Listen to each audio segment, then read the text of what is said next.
moving on. Steelers, Ravens. Let's go! Dude, I'm so freaking hyped, dog. All right, anybody listen to this podcast, rip to your hearing.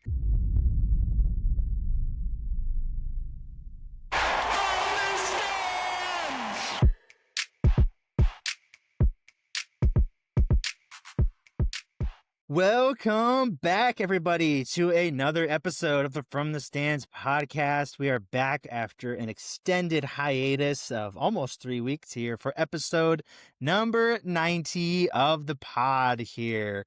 Little recap of the last few weeks. Obviously, we had Christmas, we had New Year's, Yes, sir. Tons of sports happening, tons of news, tons of great games, tons of stuff coming up this weekend. But before that, Fezzy Boy, tell the people what we got to expect in this episode here. Yes, sir. Happy 2026. That sounds so old to say, dude. 2026, bro.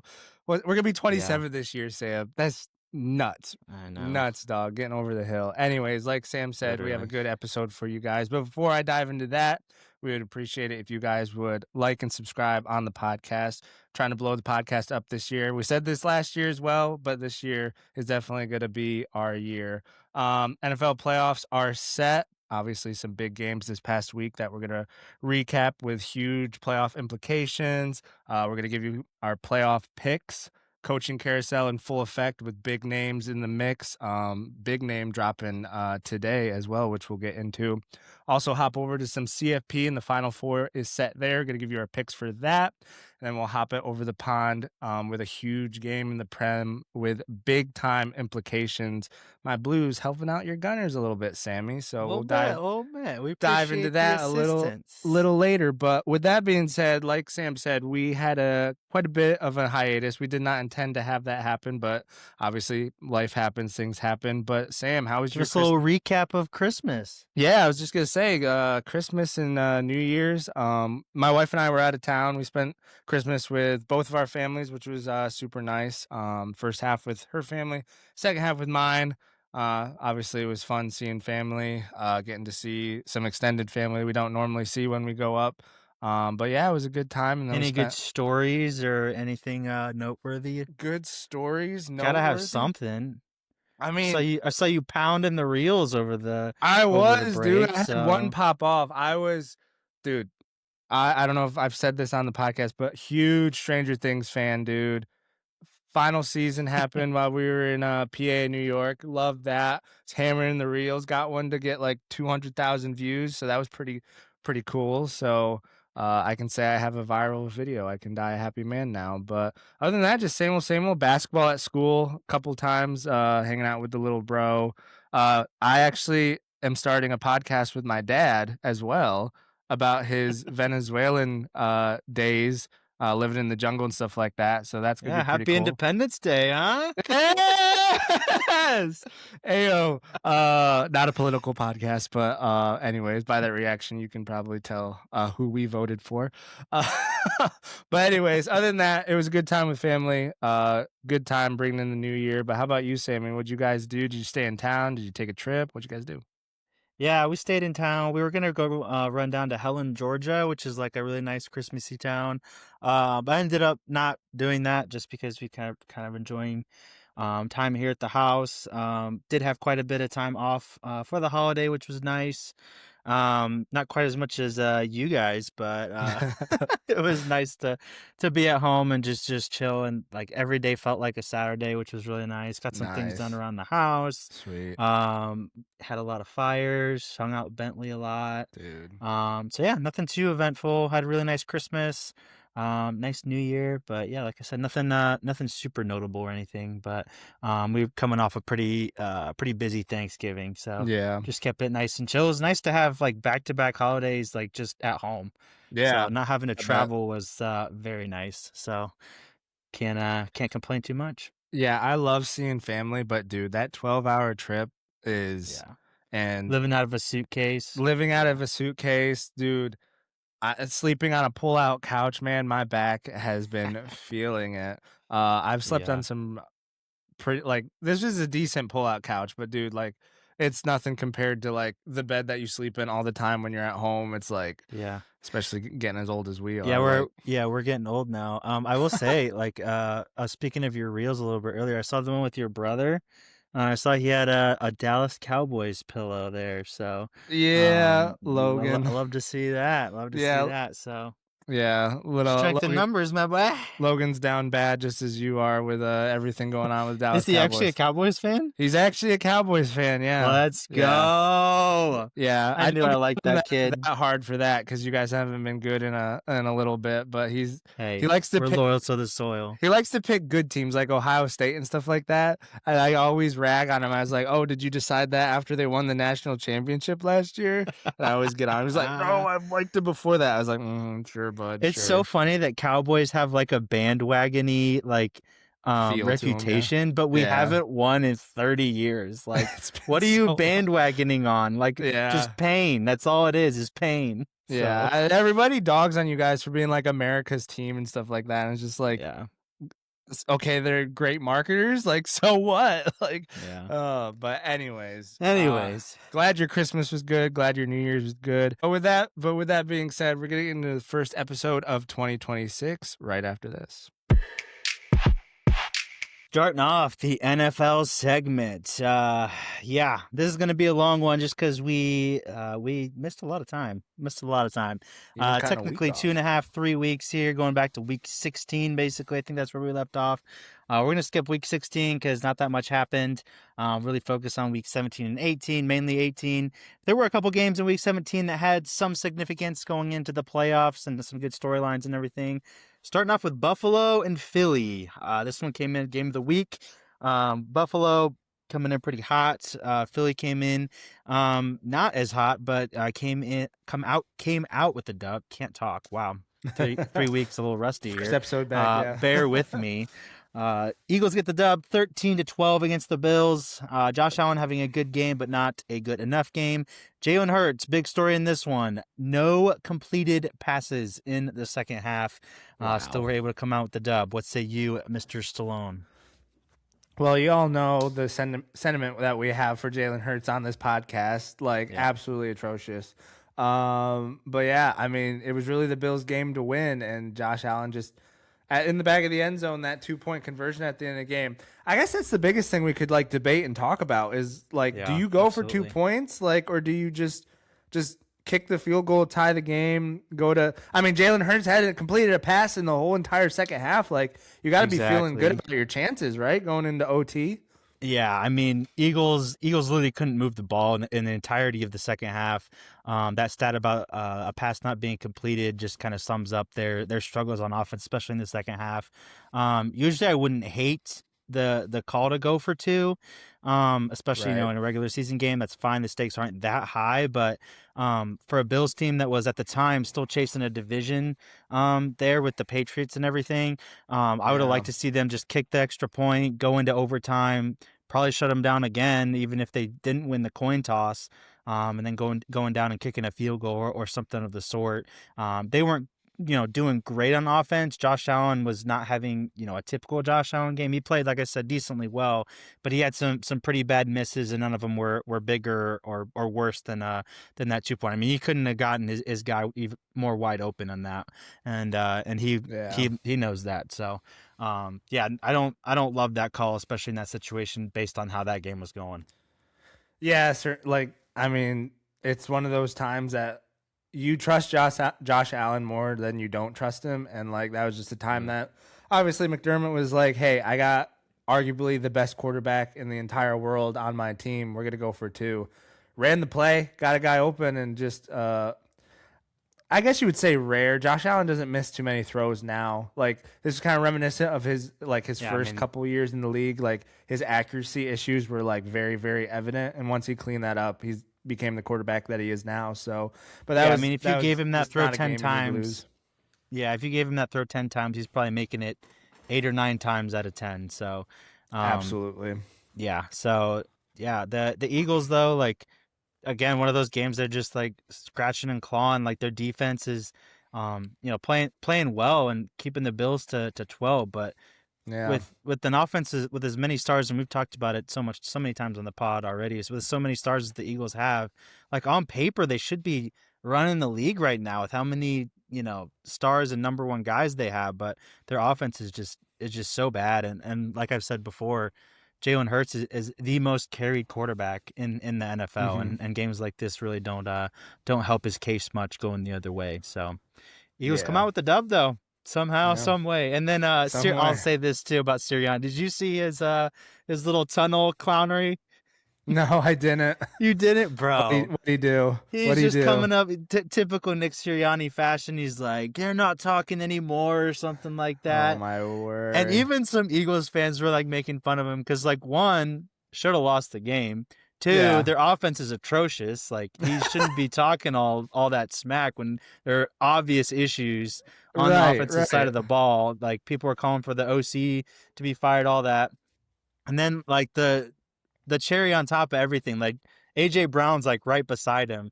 And AJ Yeah. Brown just kind of like gives him a look like, "Are you for real, bro?" And then like cuts down the tunnel, and Sirianni almost like misses the tunnel kind of vibe where he's just like, "Oh shoot, it's over here." So No. it's just oh, it What an was funny, absolute dude. clown. If he was not the coach of Philadelphia, if he was in Yeah, any other city, it would not be flying. But the fact that he's like, I mean, it's Philadelphia.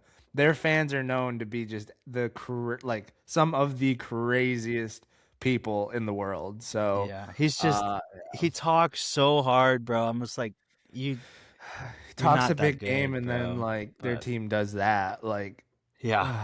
I It don't is what it know. is. Niners get Anyways, a dub. Moving on. Bears 49ers. Um, big time game here for both teams at the time. Ended up being one of yeah, the games of the year as far as scoring wise, and just both teams just playing out of their minds, really just playing really good ball on both sides, especially offense. Brock Purdy having a really great game. Caleb Williams also having a good game, both going over 300. Christian dang. McCaffrey 140 on the ground. Christian McCaffrey kind of quietly has had a very, very good season once again. Yeah, he's definitely in the running. Obviously, MVP is going to go to a quarterback, and duly so. We'll touch on that in a little bit. But McCaffrey kind of solidifying himself as Offensive Player of the Year for sure.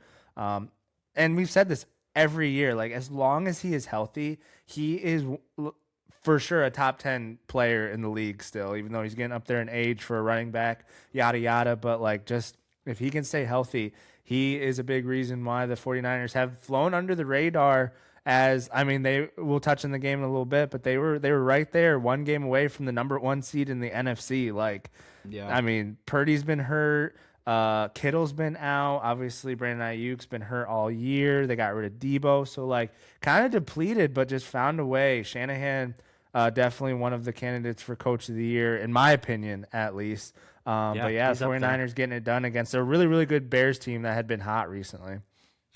Yeah, for sure. Bears opportunistic defense comes in clutch once again. I think they picked off Purdy at least twice, or at least once in this game. Mm, Yeah, they did.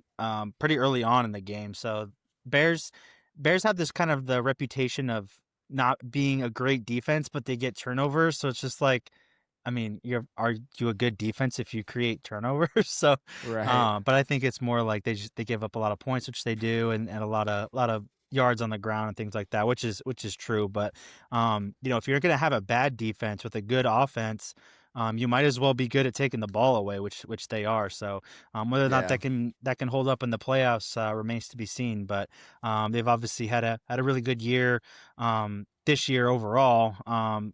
Falling a little bit short here towards the end with a couple losses in a row, but still able to do enough to win that division and have an 11-6 record. So very, very impressive stuff from the first year head Absolutely. coach Ben Johnson. Talking about coach of the year candidates, he's right in the mix there as well. Definitely. Gotta. Another game we'll look at, Rams Falcons. Only reason this one was big was really because everybody was thinking the Rams were just going to roll over the Falcons. But Matt Stafford throws 3 interceptions. He did throw 2 touchdowns, but 3 interceptions was kind of the big storyline. Really just shooting themselves in the foot here. The Falcons were finally able to capitalize a little bit on some of those turnovers and score a decent amount of points here against a Rams team that's definitely contending to win the NFC this year. a lot of questions as far as Kirk Cousins. Obviously, they went with Penix to start the year. Penix gets hurt. Winning several games here, 4 in a row here towards the end. You think if Kirko gets the reins a little bit early in the season, you're looking at a Atlanta Falcons team that is in the playoffs right now? I think so. I don't know if Penix was really the answer right away, especially with the coach that they had, being a defensive coach. I don't even know who their OC is, and if you don't have a good enough OC that's going to get the most out of your quarterback, it kind of just ends up hurting you at the end of the day. Zach Robinson is their Zach OC. Robinson is their OC. Yeah, I mean, I think I just really like Kirk anyways. I low key wanted us to somehow find a way to trade for him to get him. When I thought Rodgers was going to go down, we were running Rudolph out there. I was like, somehow we could, like, you couldn't trade at that time, but like if the Falcons could like drop him and we could pick him up, clear waivers and grab him. I was hoping for something like that. But yeah, the bigger story, the Rams not really doing well against NFC South competition. I mean, they lost to Carolina as heavy favorites. Obviously, they were heavily favored in this game, but they were missing what's his name? Devontae Adams. Adams, yeah, he was out. He's been a big piece for them. Obviously, he's coming back for the playoffs. But yeah, Atlanta kind of getting a signature win to kind of, I don't know, cap off their poor season. Obviously missing the playoffs, but it was unfortunate. I think it's a no-brainer that if Cousins is the week 1 starter there in the playoffs, they finished tied for first in their division at 8-9. So I think Kirk gets them at least one dub. There's been so many games where the Falcons are either in it or win against like good teams, and they have lost against really bad teams. They lost to the likes of the Dolphins, obviously the Panthers, Jets. They lost to the Jets, bro. The Jets are just, they're basically a college team at this point. Yeah, if they won that game, they would have been in the playoffs. I saw a post on that on Instagram. It was like they had to beat the Jets and they would have been in the playoffs. Just shows how weak that stupid division is, dude. It's ridiculous. Yeah, I'll get to that in a second here. But the Falcons just, I feel like organizationally don't know what they're doing. Like they signed Kirk on a massive contract, and then with a top 10 pick, you're gonna pick a quarterback. What the heck are you doing, bro? So I'm hoping that they kind of double down with Cousins next year and make a run at it, because I mean, with the amount of weapons that he has around him, he's gonna be able to do enough to make that team look a little bit better than an 8-9 record, I think, and maybe even have a chance at some playoff games. So moving right along, Pitt Browns. The only reason I kind of left this one in here is just because obviously the Steelers looked absolutely terrible. Browns didn't look great either. Myles Garrett was looking for that sack record against Rodgers. Rodgers doing everything in his power to keep that ball away from him, and keep him from getting that sack record against Rodgers. You think that this game was rigged here to set up a pretty good primetime Sunday Night Football action Week 18, or what? Dude, had to be. How do we lose to the freaking Browns, dog? After having like a really, really good Week 16. We come in and we absolutely just 6 points. I mean, I know the Browns defense is good. Like, that's the only good thing about them. With Myles Garrett getting that pass rush, like, it's really, really hard. Like, that automatically makes their defense really good. But yeah, I mean, there had to be some nefarious things going on to, like, I mean, it was just too good to be true. Ravens versus the Steelers on Sunday Night Football, last game of the season. I mean, and we'll touch on it. It did not disappoint, but like, come on, like win the freaking Browns game. Don't even have to sweat it against the Ravens. Bada bing, rest your bada starters, boom. which you rest could our use. starters. Boom, we're in, and we'll see the Texans. But regardless, we lost this game and set up a really, really fun game last Sunday. Yeah. Just a great segue into Week 18. Yes, sir. Moving right along. Had some big time games as far as seeding, as far as locking down a division, but we'll get into those. Right now, actually, Seattle, San Francisco. This was the battle on the Saturday night for not just the division, but also the number 1 seed in the NFC. A little bit of a defensive contest here, which you'd expect. But Seattle locking up that number 1 seed and the bye going into the playoffs. Sam Darnold, you were wondering if you'd have kind of some of the some of the ghosts that he's had in the past as far as big games go, and he's going to throw some picks in there. He's pretty solid on the night. Yeah. No touchdowns, but just really efficient play by him. And Seahawks are able to really lean on their defense as we become accustomed to, not just this year, but really for the last 10 or 15 years, having great defenses and get the dub against the Niners team that was really struggling with Purdy and company, not able to get it going. Yeah, I mean, holding that offense, the 49ers offense, to 3 points is like Right. huge. I mean, they had been balling up to this point with McCaffrey, and Purdy was actually playing like really, really well. Like some of the doubters in the media that I had seen in the past kind of dog him for like, oh, Purdy's just like the epitome of a game manager. Like he has all these weapons around him. They were actually starting to give him credit for like, hey, like Purdy's like balling right now. So obviously they're in the playoffs, so they're going to be a dangerous team that you don't want to see. But, dude, Seahawks, best team in the league by far, I believe. And I'm really high on Sam Darnold. I think so. In the whole league? Well, Wow. okay, defense wins championships, and they have it's like 1 and 2 with Houston right now. I don't know the actual stats, like if they're ranked. I think they're ranked number 1 in the league. Seahawks are. And then Sam Darnold has put away some of the ghosts of his past. Like he was finally able to beat the Rams. He was finally able to get the number 1 seed on the last game of the season against a really good 49ers team. And he doesn't have those stupid mistakes that cost him. Obviously, like he has been riding the defense, but that's the sign of a really good team, like complementary football. Like they have a high-powered offense when they need it, but their defense is super consistent and really, really good. And their special teams is good as well. And they're rolling at the right time. And I mean, number 1 seed is well-deserved, in my opinion, for the Seattle Seahawks this year. Yeah. I can't doubt him anymore. Back-to-back seasons with 14 wins. Obviously, like you said, love their defense. They got some dogs, obviously, at every position on offense, too. You know, everybody's going to talk about JSN and Kenneth Walker. But they still have Cooper Kupp as well as a great slot receiver. He made a really clutch catch late on in this game, which was incredible. So he's kind of rolling back the years a little bit. It's crazy to me how old he got so quick. Like you felt like that Rams season where he got the triple crown. You're like, oh, this guy's going to be good forever or whatever. Right. And then he kind of had a lot of injury problems and kind of went away. So now he's just kind of the slot guy. But still a really, really good receiver. And he's been able to stay healthy. I think he's actually been a pretty big piece to this Seahawks team getting that number 1 seed. So great stuff for him. Move on to the NFC South.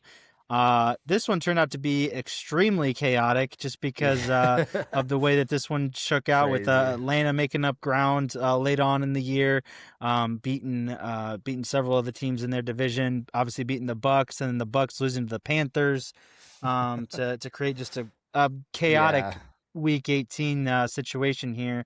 So with Atlanta beating the Saints, and the Panthers losing to Tampa Bay, that set up a 3-way tie at 8-9 for the division, which now leaves the Panthers in the playoffs based on a tiebreaker. I think it's a record against common teams or something like that. Yep. So everybody's like 3-3 in the division or whatever. So pretty wild stuff. Again, I think they should nuke this division. I think that they should change rules in the NFL because of this division. Absolutely. Bro, every year a team is 9-8 or 8-9 and going to the playoffs and hosting a playoff game.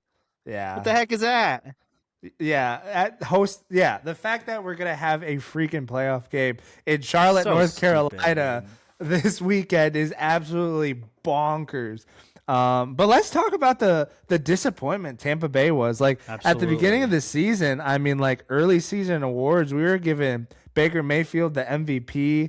Their team was balling out. Obviously, they were ravaged by injuries, but like even when they got them back, really couldn't just find that groove again, and lost obviously costly games, especially in the division, to the Falcons, Panthers.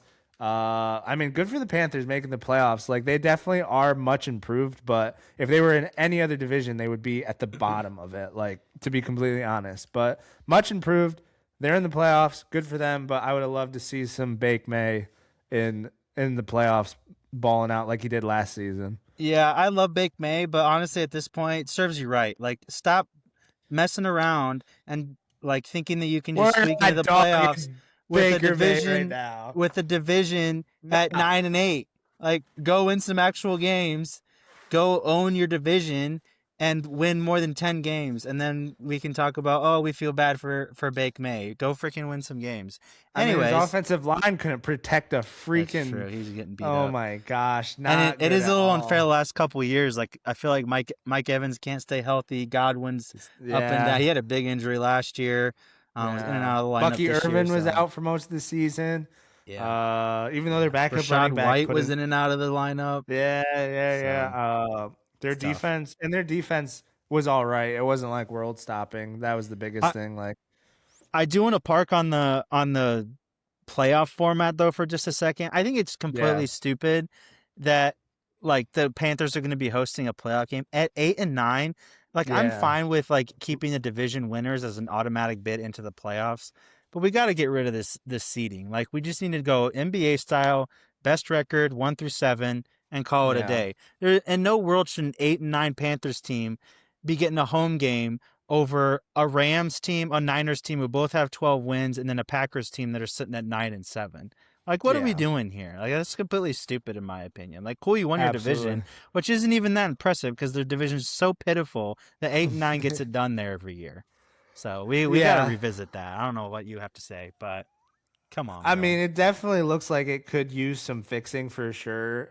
But like, if you think about it, it's literally just this division. Every other division, it's like, all right, this works. It's just this division. Like, I don't know what it is. Like, I can obviously see Tampa that. Bay usually wins it most of the time, but like I don't know. Like, do we just have to?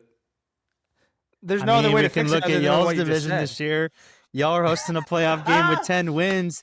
Texans, Bills, Chargers all have more wins than you. 11, Hey, 12, and 12. at least we're above 500. At least we're above 500. We're not Yeah, rolling in with 8 that's and fair. 9. Like, what are we freaking doing here? That But is fair. I But I do you agree. think you should be hosting though against Texas Absolutely. and Bills We won squad our with division. 12 wins? We need all the help we can get. There's Fair, no fair. like if we were going to Houston, it's a wrap. We're done. Yeah. Not even a chance. But the fact Yeah. that we'll have the home crowd on our side, And, Rodgers riding off into the sunset and just having that momentum will help. But I don't know. I think Houston's too much of a tall task. But I we'll can get into get that. with a night playoff game in Pittsburgh. Like that's a little bit different than just Carolina About to Panthers or comp whatever. some tickets, dog. Dude, that's why I'm so mad that the Packers keep squeaking in as a 7 seed every year. Because I need one of those playoff night games in the snow in Lambeau, bro. Like, Oh my gosh, oh, that's yes. just football. Like, that's just Magical, vibes right dog. there. It's absolutely Dude, we got to get magical. our finances right so we can just start flying out to some of these games. Like, Literally. be Dude, so much fun. this isn't in the doc, but Kansas City Chiefs leaving Moving to Missouri. Arrowhead, bro. Yeah, yeah. That is Where are they moving again? wild. They're in Missouri, but they want to be in They're Kansas. moving to Or Kansas. that's right. But they're That's building one of crazy. those spaceship stadiums like SoFi that's going to do events and all Really. that stuff. And it's just everybody, all the Chiefs fans, I think, are up in arms because not only are they moving away from Arrowhead, but they're also building this like super futuristic stadium with a roof. And like they're not going to have like their cold advantage and there's no more snowy games. And Arrowhead has all this mystique, Mm, kind of like the Lambeau Field does and everything. But it um, does, yeah. that's kind of Hey, old news at this point because we've been off for so long. But but um, hey, when you have Taylor Swift, anything's possible. I guess that's why I respect the Bills so much. Like they're building their you know really nice new stadium, but they're not putting a roof on it because they know that the snow and the cold is like their home field advantage, which Dude, I think is that's so dope. freaking upstate New York, dog. Like that's what it is. Like that's all you think. I've just snow Yeah, everywhere. and That's what New York is. I just think it's awesome that they didn't put a dome on it. Pretty soon we're gonna Yeah, have 30 teams with a dome stadium. It's gonna be the Bills and the Packers. That's it. yeah. Anyways, That's it. moving right Philly and along. Chicago. Yeah. Back to the NFC we go. Philly and Chicago, both duking it out for the number 2 seed. Boo. Both actually lose. Philly sitting their starters, Chicago not. Should Sirianni have played his starters with a chance at number 2 seed with 2 possible home games in the playoffs? Yeah, I think so. I mean, you're banking on Chicago to lose. Like they're a young team. Like Well, go they for did that lose, second but seed. they lost too. Exactly, but that's what I'm saying. Like, play your freaking starters. Like, win the game. Like, don't pansy out now, Sirianni. You talk a big game, and then you're like, oh yeah, we're gonna rest all our starters. I guess that is a thing that Philly's done even back to the Andy Reid days. So like, Yeah. it's kind of like a culture thing, I guess. But I mean, it makes sense if you got nothing to play for, but if you got something to play for, you better be throwing the those second boys out seed, there. like, why wouldn't you want the higher seed? Right. But now they're stuck with the third seed. You said. Yep. They're the third seed now. Yeah. Yeah, and they're going to face a possibility of going to Chicago, which is a team that beat them in their home place. Yeah. So. Yeah. Exactly. But good for the Bears. 2 seed under Ben Johnson. Yeah. Ben Johnson's first year. Like Williams. I almost said Wilson. Caleb Williams. Been balling out. Maybe back on schedule. I mean, people were calling him a bust a year ago, and now I don't know. Is he the second coming of Tom Brady? Again, Tom Brady. I don't know. I was thinking best quarterback in the league, but that's literally the entire opposite comp of what there's nothing Caleb about Williams. Caleb Williams that tells me Tom Brady, and there's nothing about Tom Brady that tells me Caleb Williams. I could think of a few things, but I can't say them on the podcast. Oh, okay. We'll talk off But pod. anyways, good for the freaking Chicago Bears. It's nice seeing them good again, I guess. I guess. Yep.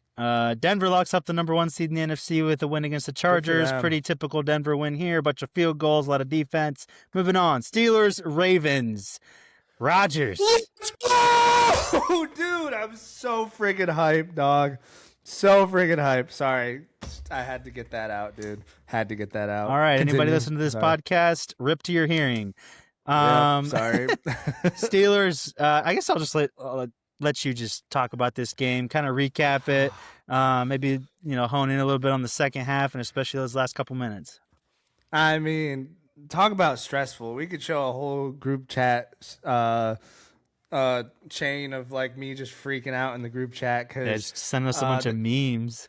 I was like being super annoying about it, but I almost texted you. I was like, "Are you high? Like, what is going on over there?" Dude, after that game, I was. But anyways, Steelers drive down the field, take the lead with a hitch and go touchdown by Austin. It was, dude. Obviously the DB slipped, but like it was still. The move caused him to slip because that slight hesitation, he had to kind of like dig his cleat into the ground. Cleat gave out, and he was wide open down the sideline. Aaron Rodgers hit him perfectly in stride. What a throw. And we go up. But then freaking talk about stressful. Boswell, they were literally just done, and it could have been the freaking announcers, whatever they call it, the voodoo that they have on it when they talk about how many they've made in a row. They have it in the NBA for free throws. But he was literally saying Boswell had made 90 extra points in a row up to this point. Shanks this one wide right, which leaves the door open. Baltimore can win on a field goal with like they're only down by 2. So now Lamar's driving down the field, hits Lively for a big game late in the game. And after that, I was like, that's a wrap, dude. Like, there's no way Loop's missing this. I should just go to bed, should just turn it off. But I got to see it out. Like, what if this is Aaron's last game? Yada, yada. Ride or die till the end. So then Lamar, they centered the ball instead of trying to they had a timeout, and they centered the ball instead of running it for a few extra yards. I get Derrick Henry's, like accident prone and Lamar's not 100%. So maybe you don't want him running up the gut with it, but like, I don't know, put your backup running back in and just plow ahead for 2-3 extra yards. I don't know. Anyways, the center of the ball, take a knee, call a timeout with like 3 seconds left. And I'm sitting there and everything in my being is just like, what if he misses this, man? What if he misses it? And I'm just watching, but I'm just like, I've said that before. And they always just right down the middle. The only chance that I gave you guys was a block. It didn't even click that he might miss that. But it never like you just sit there and it was less than 40 yards. The kick. It was literally like a 37 yarder or something like 44. Was it? Okay, it was a little over 40 yards, but which is a chip shot for NFL guys. Exactly. Usually. And is it Tyler Loop? Is that his name? Yes. I know it's Loop. Tyler Loop has been like super good. Kid out of Arizona. They drafted him after the whole Tucker debacle this past offseason. and he's just been automatic, especially from that. And I just sat there and I I don't watched him think that kick he it. missed a field goal under 50 all year. No, not anything under 50, automatic. Watched him kick it, and as soon as it left his foot, I was like, "This is tailing.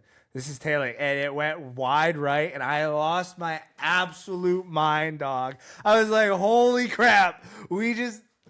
For one, we should have been in that freaking situation. Boswell should have not missed that extra point, but I don't know if the NFL paid him or something like that to make it interesting. Maybe this is all scripted, but in the end, we made the playoffs. We're going to play the Texans, which will probably get smoked, but dude, the fact that we made the playoffs makes me happy because other than that, it was going to be another mediocre season, above 500, lose to the Ravens on the final freaking game and not make the playoffs, but we snuck in by the literal skin of our teeth. Literally. It was man, so many emotions. Dude, so many emotions, especially in that second half. Lamar, even though he wasn't at 100%, he played his tail off, had some really good, nice deep balls. I mean, you guys got torched us 3 times by the same exact play.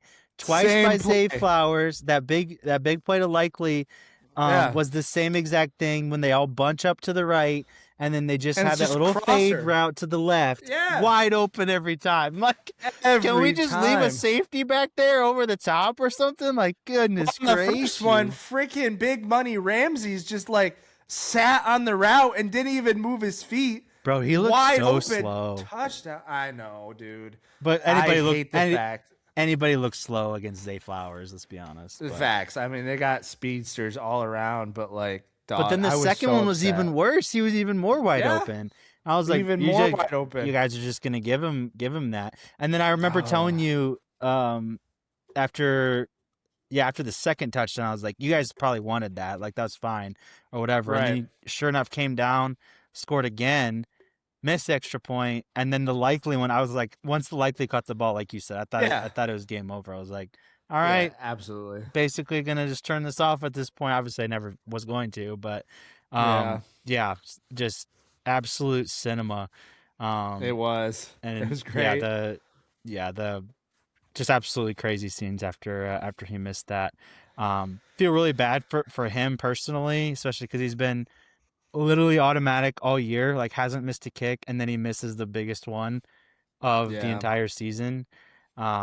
But honestly, in my opinion, I don't think the Ravens deserve to go to the playoffs, not just because of their record, but, and we'll get to this in a second, but their coaching has been absolutely awful all year. Not just like what you were saying about Henry with like the field goal, like they had a timeout instead of taking a knee there, not just losing a couple yards, but like, you know, they got it to the middle, which allegedly you don't want anywhere. You want it on a hash, but like, why would you not run Henry there and get a couple extra yards there, make it a little bit easier on your rookie kicker? But a couple weeks ago when I was watching, I think they were playing the Patriots. They were like running all over him. They were dominating. They were ahead. And then like Harbaugh and company just proceeded to not let Derrick Henry touch the field in the fourth quarter. And Patriots ended up coming back and winning. I was like, you're asking to get beat at that point. Like, so many just weird decisions by the coaching staff. I guess regarding Henry specifically, just like, I was like, fine, you guys don't want it. You guys have had leads in games this whole year, and so often have gotten either outcoached or just made stupid bonehead decisions that have come back to bite you. You guys don't deserve to be in the playoffs. So I'm glad the Steelers won. So congratulations. Thank you. I'm super probably glad gonna get that we won too. Destroyed by the Texans, but I know. And I was looking through this side of the bracket. I have the playoffs pulled up here. Which, did you want to do picks like right now and then just kind of like tidy everything up in the NFL and then head to the next segment? Is that what you want to do, or do you want to save it till the end? Okay. I say we just do picks right now because obviously we're talking playoffs. But like, dude, other than like maybe honestly, I would want the Bills, to be completely honest. I think that's a team that we could potentially beat just because of how poor their defense has been. I think it would everyone else giving you 40. Yeah, exactly.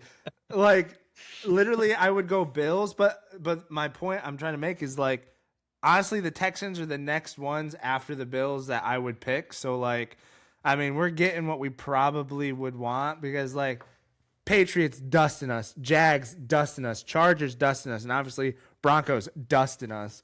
I mean, Texans might Broncos ain't dust us too, dusting you; they're but just beating you 19-16. true.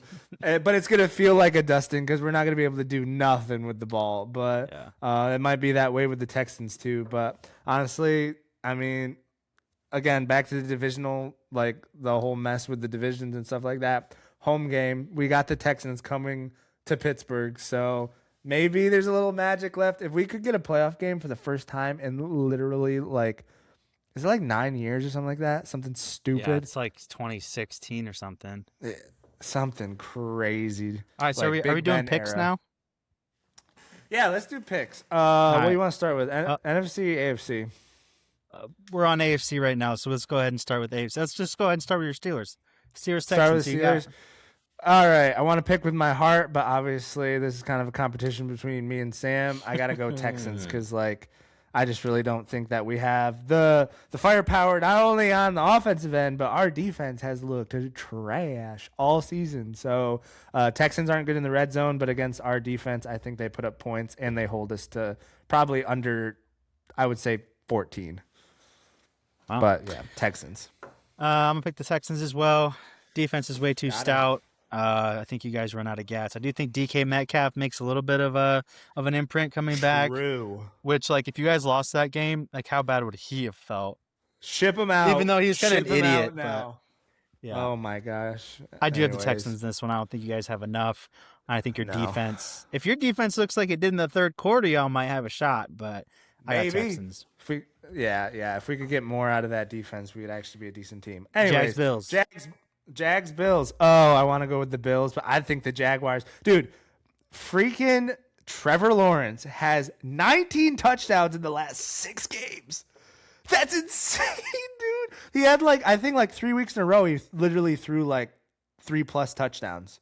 3 weeks in a row. They're absolutely balling. They actually have a decent offense too. I think they're one of the most well-rounded teams left in the playoffs. Give me the Jags. It's almost like someone predicted this was going to happen at the beginning of the year or something. But we'll move on. Okay. We'll move on. We'll move on.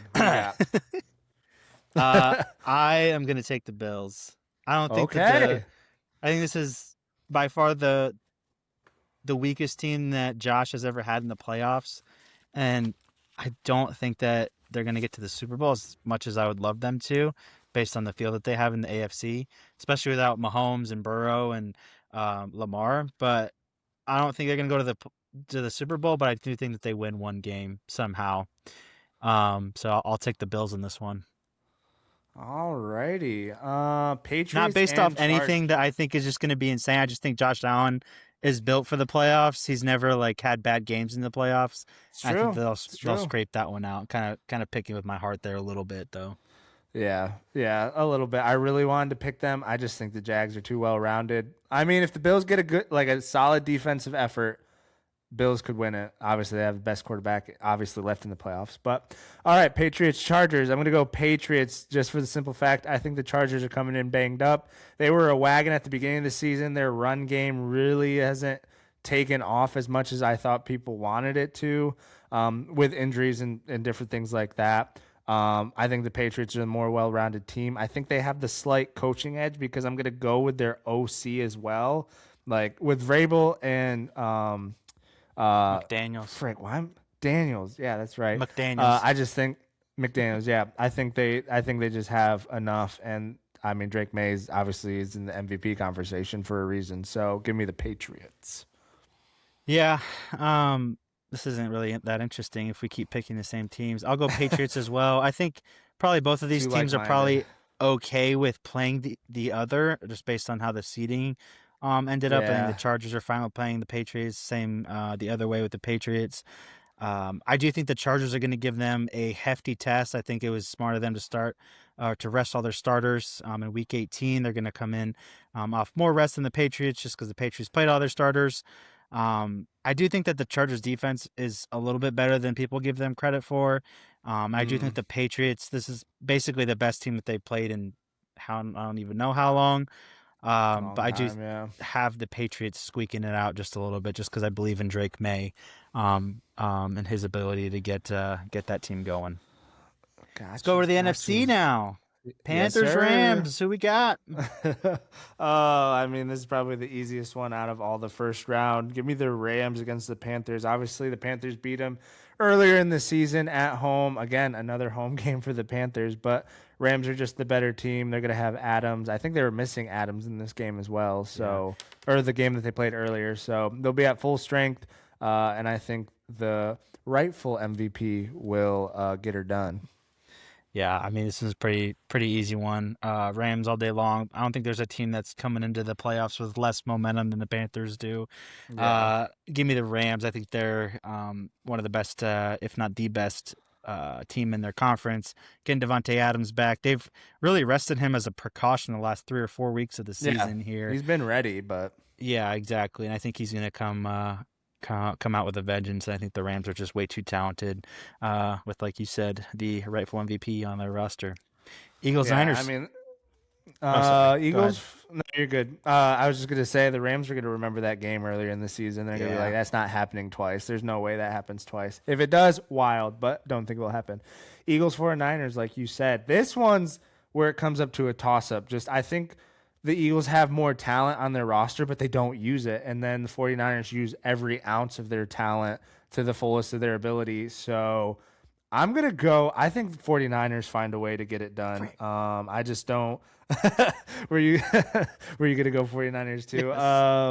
Yes. Anyways, there's our picks, but yeah, I just don't think the Eagles, there's just too much going on and they're going to come up against, and Shanahan has definitely the coaching edge on Sirianni. So that's not even a debate. Shanahan's one of the best coaches in our league, and so I think he outsmarts Sirianni and gets her done with Purdy and the gang. Yeah, it's almost like you just copied all my notes, basically. I got Niners as well.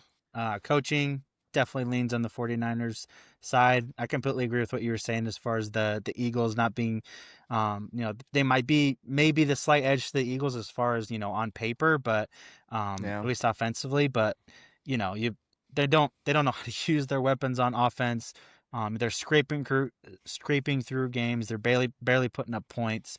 I was talking about the Panthers earlier and coming in with the least amount of momentum into the playoffs. I think Eagles might be there to close second, maybe outside of the Packers as well. But I just don't believe in the Eagles, especially against this Niners team that's rolling, already won 12 games this year. So give me the Niners. Bears Packers. Bears Packers. This one's a tight one as well, but I think I'm gonna lean. Man, this would be so easy if they still had Micah Parsons. I would go Packers all day. Oh man, this one's really a toss up for me. I'm kind of like working out in my head. Give me your pick. Let's see. Let's switch it up here. And I also need a I little bit of time because this is the one that I'm just like. It really depends on what you get from either quarterback. Like Yeah. they're both so wishy washy. Like I don't know. I'm going with the Bears. I think that they've kind of found a groove a little bit here with, obviously they struggled a little bit last couple games, but they've been like right there. I mean, both games decided by less than 5 points each, playing right there with the Niners, who are a contender in the NFC.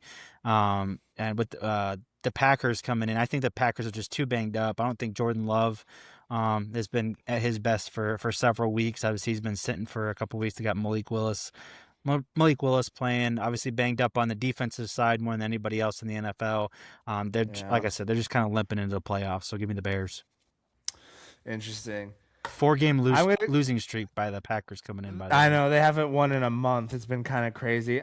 I'm gonna do something wild here. I'm actually gonna take the Packers. I'm going with head coaching experience, and if Jordan Love gives us a good game, I think they get it done. Obviously, has a unfortunate playoff win against the Cowboys a couple years back. So I'm gonna go with playoff experience. I'm gonna go LaFleur and Jordan Love. I'm gonna take the Packers over the Bears. Obviously, the Bears are ahead of schedule. They're gonna be a force to reckon with next season as well.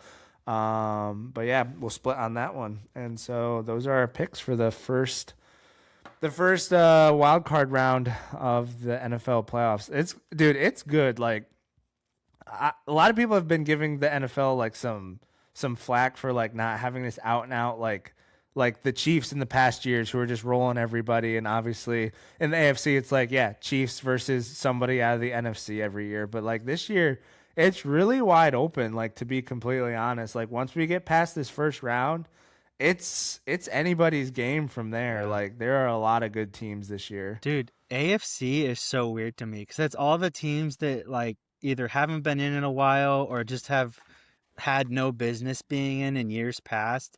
I Like know. Broncos being 1 seed, Steelers sneaking in, Texans, in their typical 5 or 6 spot there, even though they're actually decent this year.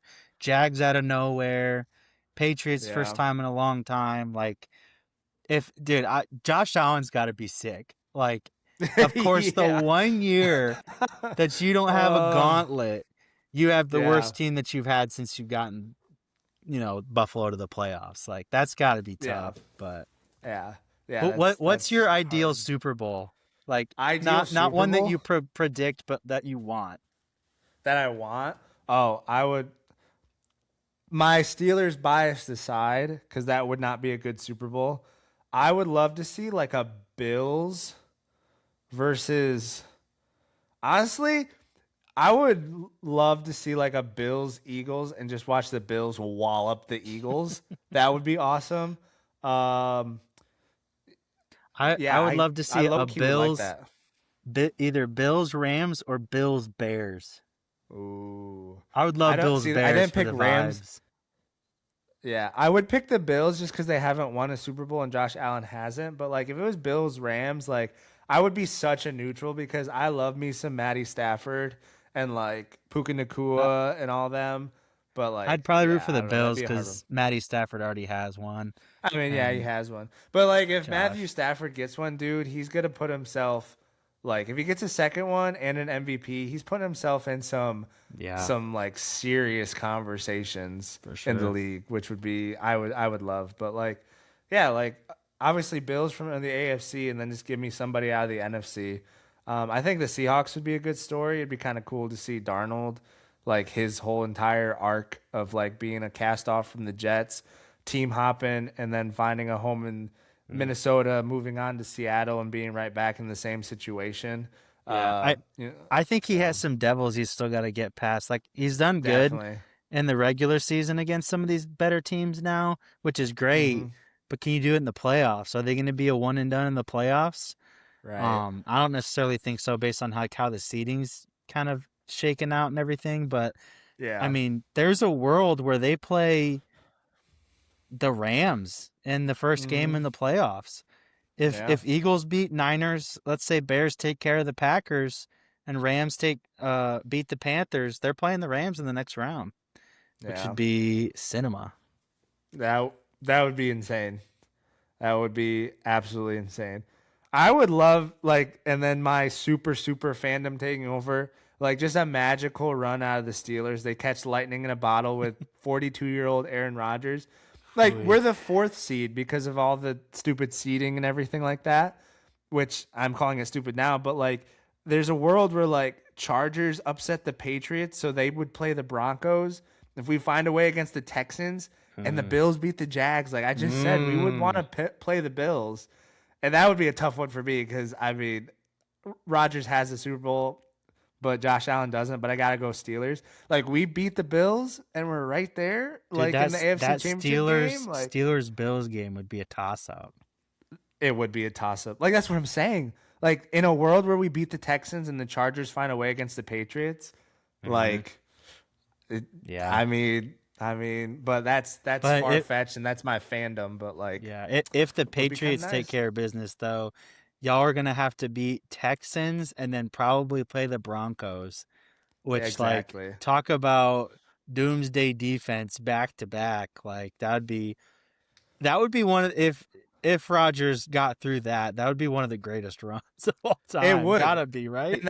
And he would ride off into the sunset. Like even making an AFC championship game, like out of this Probably. AFC, like at 42 years old with the team that they have, it'd be like a LeBron taking obviously not quite to the NBA finals, but like to the conference finals, like LeBron taking that Cavaliers team in like 2018, like just a bunch of scrubs and it's LeBron. Like, dude, Yeah, it's absolutely. like oh I mean, seven, and the second there's best also a player world was where we Anderson Varejao.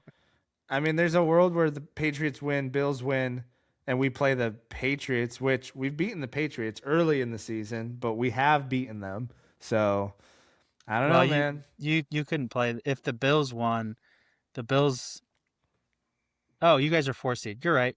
You're right. My bad. Yeah, yeah, we're the fourth seed, which with Yep. the how the seeding happens, like that's there's paths, but like I don't actually believe we're that good. That's just me hoping we're Let's be that honest. good, You I guys are guess. probably 1-0. Yeah, we're gonna we're gonna lose to the Texans like 34 to like 10.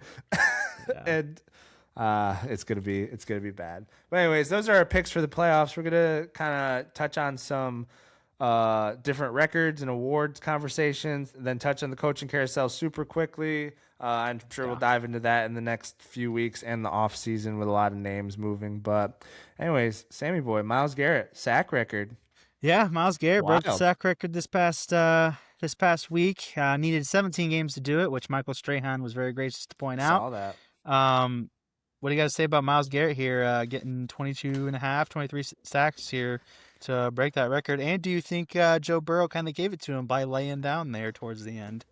I was just gonna say, dude, it looked It looked exactly so like bad. oh, it was so obvious because like the Bengals aren't playing for anything. Joe Burrow's a nice guy. It's just kind of like, yeah, sure, we'll give it to you. Like, we'll let you get this. None of us are making the playoffs. We might as well celebrate something today. And it was like, Yeah. oh, it was I saw the replay first thing I like as soon as I saw it, I was just like, oh my gosh, he literally just like tucked and fell over. I And know, Miles Garrett dude. came over and like touched him. Like, my sack. Like, I was like, dog, that's Bro, just a bad look. But before the game, I saw what Joe Burrow was saying. He was like, because he was getting us asked all kinds of questions because it seemed like Rodgers was really trying not to be, the sack that broke the record. So he was getting asked yeah, questions about that, and he was like, "Yeah, if it happens, it happens. I'm not gonna like go out there and try to prevent it from happening." And I was like, "Yeah, Miles Garrett is getting that sack one way or the yeah, other." So yeah, like when I saw how he got it, because like there was kind of like a little bit of a tracker going on. He got to like the fourth quarter and he still hadn't had a sack yet. I was like, Joe yeah. Burrow's gonna lay Huh. down here at some point. Like this game is over with. He's just gonna give it to him, and lo and behold, Yeah. so We I need think to it check was a some little soft. financials and see if there's a nice hefty Venmo to Joe Burrow from Miles Garrett before the game. Like, hey, brother, Literally, you want an extra $50,000 to go down one play? And Joe I Burrow's like, know. huh, I got an off season to pay for. That $50,000 would go a long way. Yeah, he's Oh he's man. probably cutting a check right now to Burrow as we speak. But Oh, for sure, for sure. But good for Miles Garrett. Obviously, there's debate about him getting it done in 17 games opposed to Strahan's 16 games. Yada yada. We can debate that until the cows come home or whatever the expression is. But I don't think it makes it any less impressive. I think Miles Garrett is he's all world. Like he's the only reason the Browns are ever talked about on the big time media. So good for him. yeah. Moving on, Kelsey, possible retirement. You think he hangs up the cleats after this season? I do not. I think that Okay, he gives it one okay. more go. I don't think that he envisions his career ending with anybody else but Patty Mahomes at quarterback.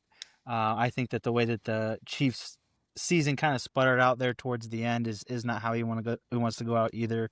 Granted, he was probably saying the same thing after the Super Bowl blowout, and he's like, "Oh, I can't go out like that either." He probably didn't Right. think he wasn't going to even be in the playoffs this year, so I think he gives it one more, just based on how he left Arrowhead in his last Arrowhead game and the very last game of the season as well.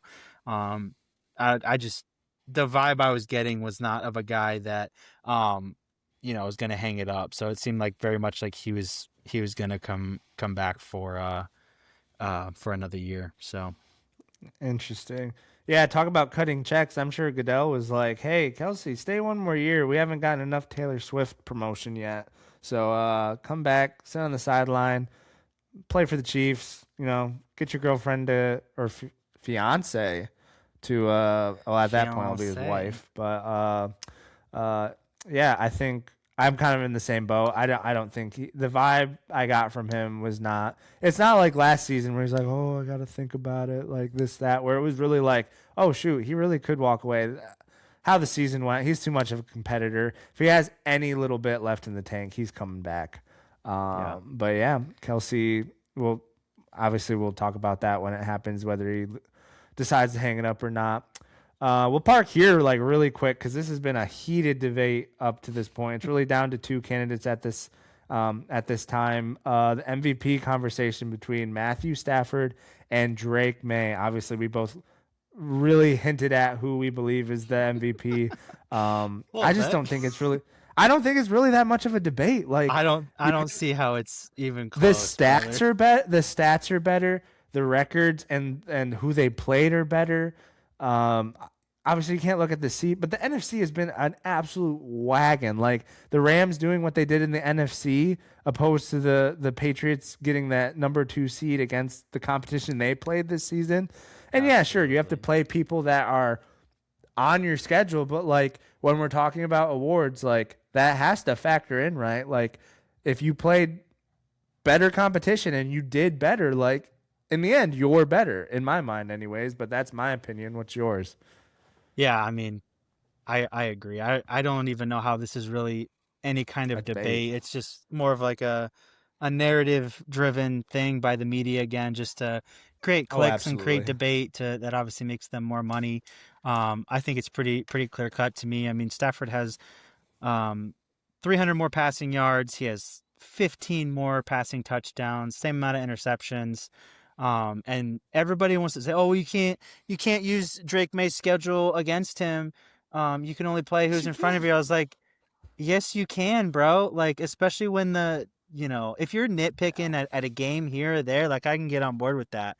But literally, the Patriots played 3 teams with a winning schedule all year, and they're 1-2 in those games. And look at the gauntlet that Stafford had to go through. 3 teams in that division with 12 wins or more. I believe that Stafford has played 6 games with against a defense that's in the top 10. The best defense, and he was 4-2 in those games. I think he had something like 19 touchdowns, 1 interception or something like that. May has the best defense that he has faced all year was the Bills, and they're the 12th ranked defense in the league. So I mean, you can go on and on with this stuff. Really, the only people I see that are like, trying to get it from May are Patriots fans, and that's fine. Like obviously that's your team. You're gonna make all the arguments you can. Like people are trying to say like, oh, all the 1 and 2 yard touchdowns to Devontae Adams or whatever. But even without those 12 touchdowns or whatever that are 1 yards or less, first of all, Stafford's getting him down there. It's not like he's not doing anything. He's just coming in at the 1 yard line and throwing a touchdown. Second of all, even without those 12 touchdowns, he still has more touchdown throws than May. So, and people, I mean, the Patriots fans are grasping at anything with all these advanced, stats is like, oh, when he steps up in the pocket, he's 65% over the middle on a Tuesday, blah, blah, blah. And all of a sudden, I'm like, bro, goodness gracious. So I think it's pretty clear cut to me. I could go on and give you more reasons why I think it's Stafford, but I think that, those stats kind of speak for themselves.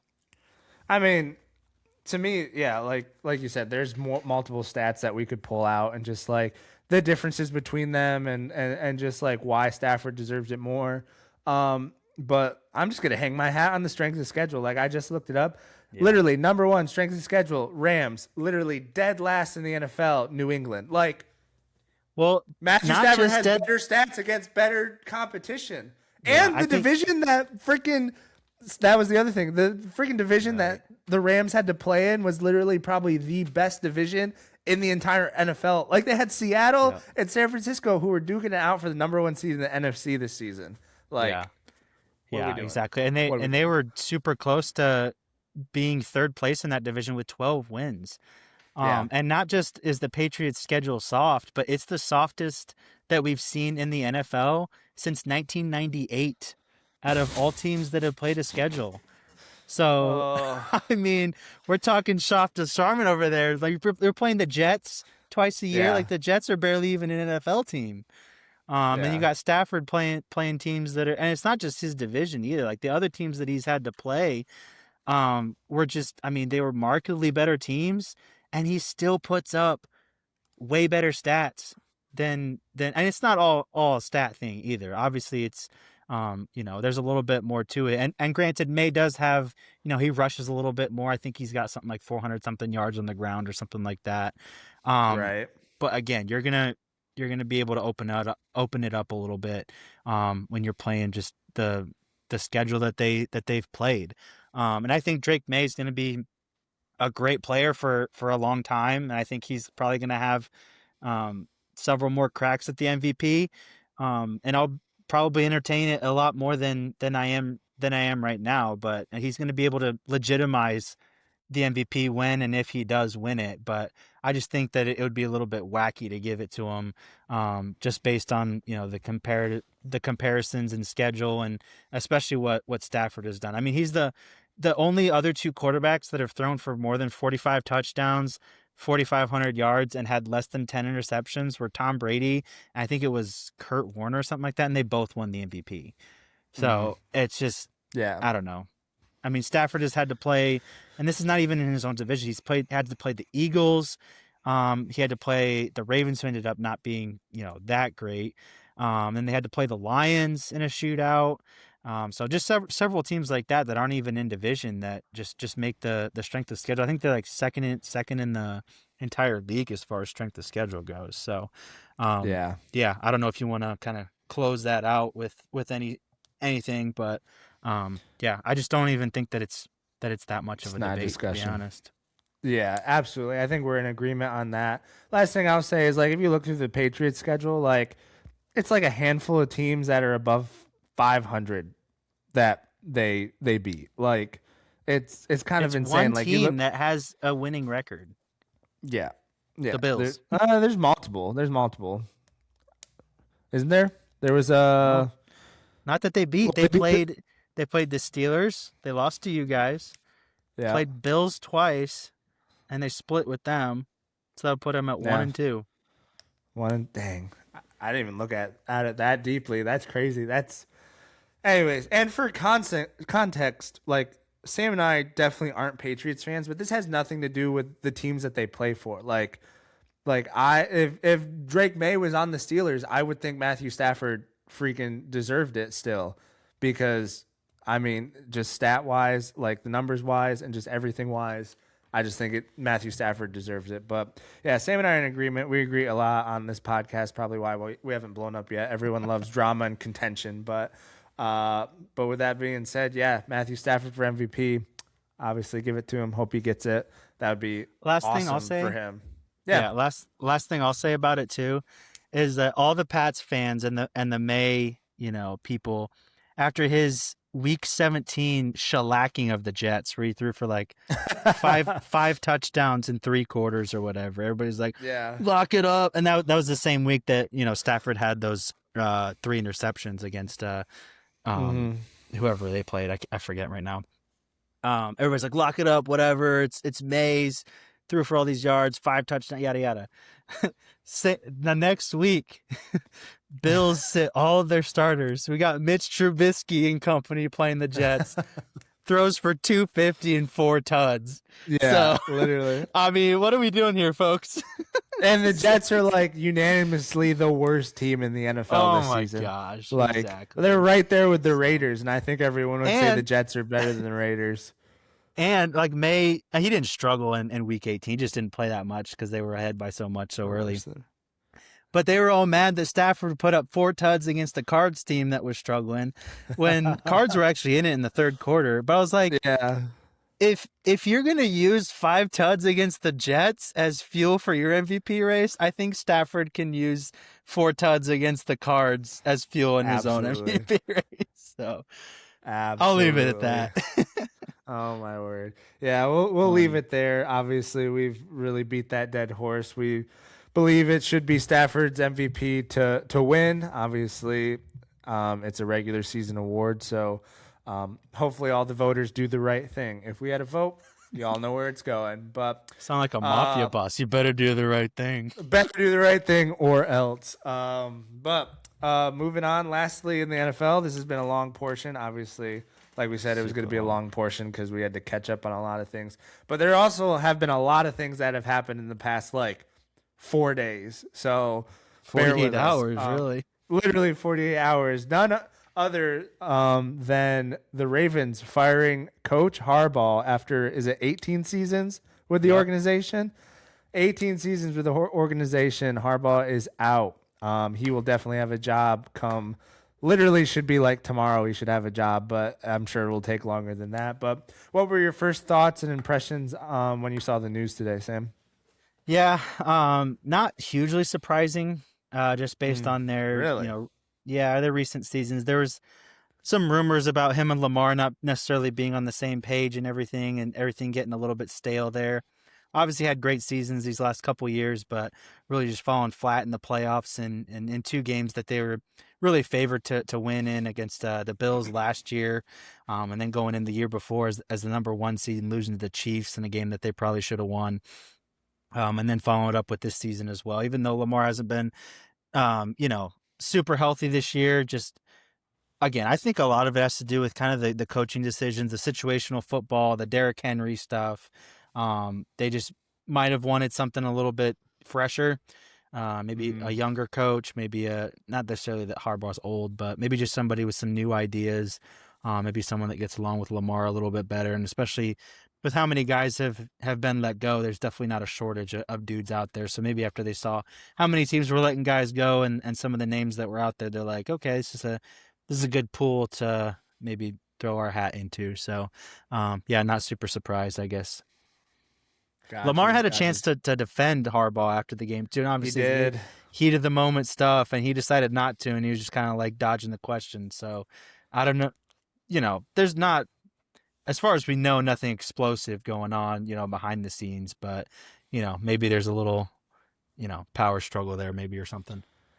Yeah, there definitely was. Like, all I saw on Get Up and all the different media outlets today where they're saying, like, it was literally so easy for him to answer that question. Just the fact that he could, like, he didn't want to answer the question and deflected it so hard. Like, there was no other like explanation for how he answered that question. Obviously, I get in the moment after like a horrible loss, like in that way, you don't really want to answer that question or talk about the offseason. You're just stuck on the fact that you just missed the playoffs literally by the last kick of the NFL season. I get that, but there's millions of other things that you could have said other than like, I can't focus on that right now. I'm not going to talk about there's so many other things. I was a little more shocked than you were. I didn't think it was this bad. I hadn't seen too many reports about it, but I guess there were a lot that I just didn't see about the differences, like not seeing eye to eye with Lamar. Then obviously, their playoff record in the past seasons has not been very good. Like, just haven't made a Super Bowl with the teams that they've had, not getting over the hump. Kind of like a Bills situation, but like even worse with the kind of quarterback that they have, and the talent that they have around Lamar. I think has just made it even worse, and that was kind of eventually the reason that they got rid of Harbaugh. Yeah, I think he was maybe floating into the waters of Tomlin just a little bit. Obviously, the Ravens have had a lot more playoff success recently than Tomlin has, but like his Super Bowl that he won was like all the way back in 2012. Yeah, Joe Flacco. And obviously even more so for Tomlin, but he's had some teams that probably should have at least gotten to like maybe an AFC championship, maybe should have gone to the Super Bowl. Obviously they went to the AFC championship in 23, just mentioned the Chiefs loss, but I don't know, maybe there's just some sentiment there that, good coach gets us close often, but not quite get over the hump kind of thing. So, yeah. And you bring up Tomlin, and this is kind of, I don't know if this is a crazy take or I don't even know if it's considered a take, but like, I actually think that Tomlin's technically still on the hot seat.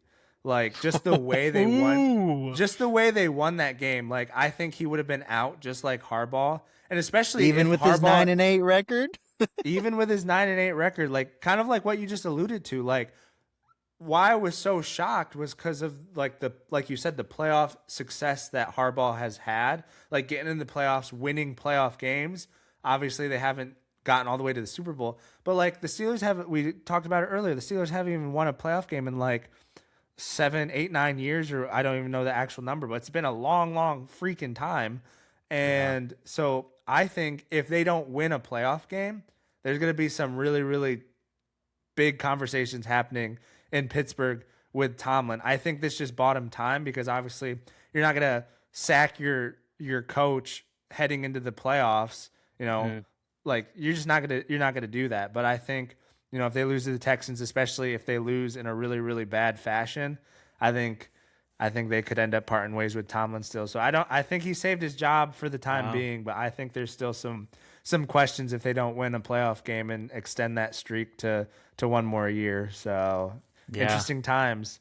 Yeah, I haven't won a Crazy. playoff game since 2016. Been in the dance quite a bit, but y'all almost always just basically get blown out. I mean, you're not 40 Dude, points, but blown out for playoff standards. So 2016 that was the heartbreak. I think that was the heartbreaking year when the Steelers were actually like good that season and we lost yeah, to the freaking Browns, Baker Mayfield we got shellacked in the yeah, that was first round against them. 2020. Was that 2016 was AFC Championship okay? against Patriots.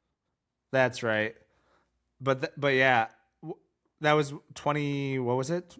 That season I was just saying?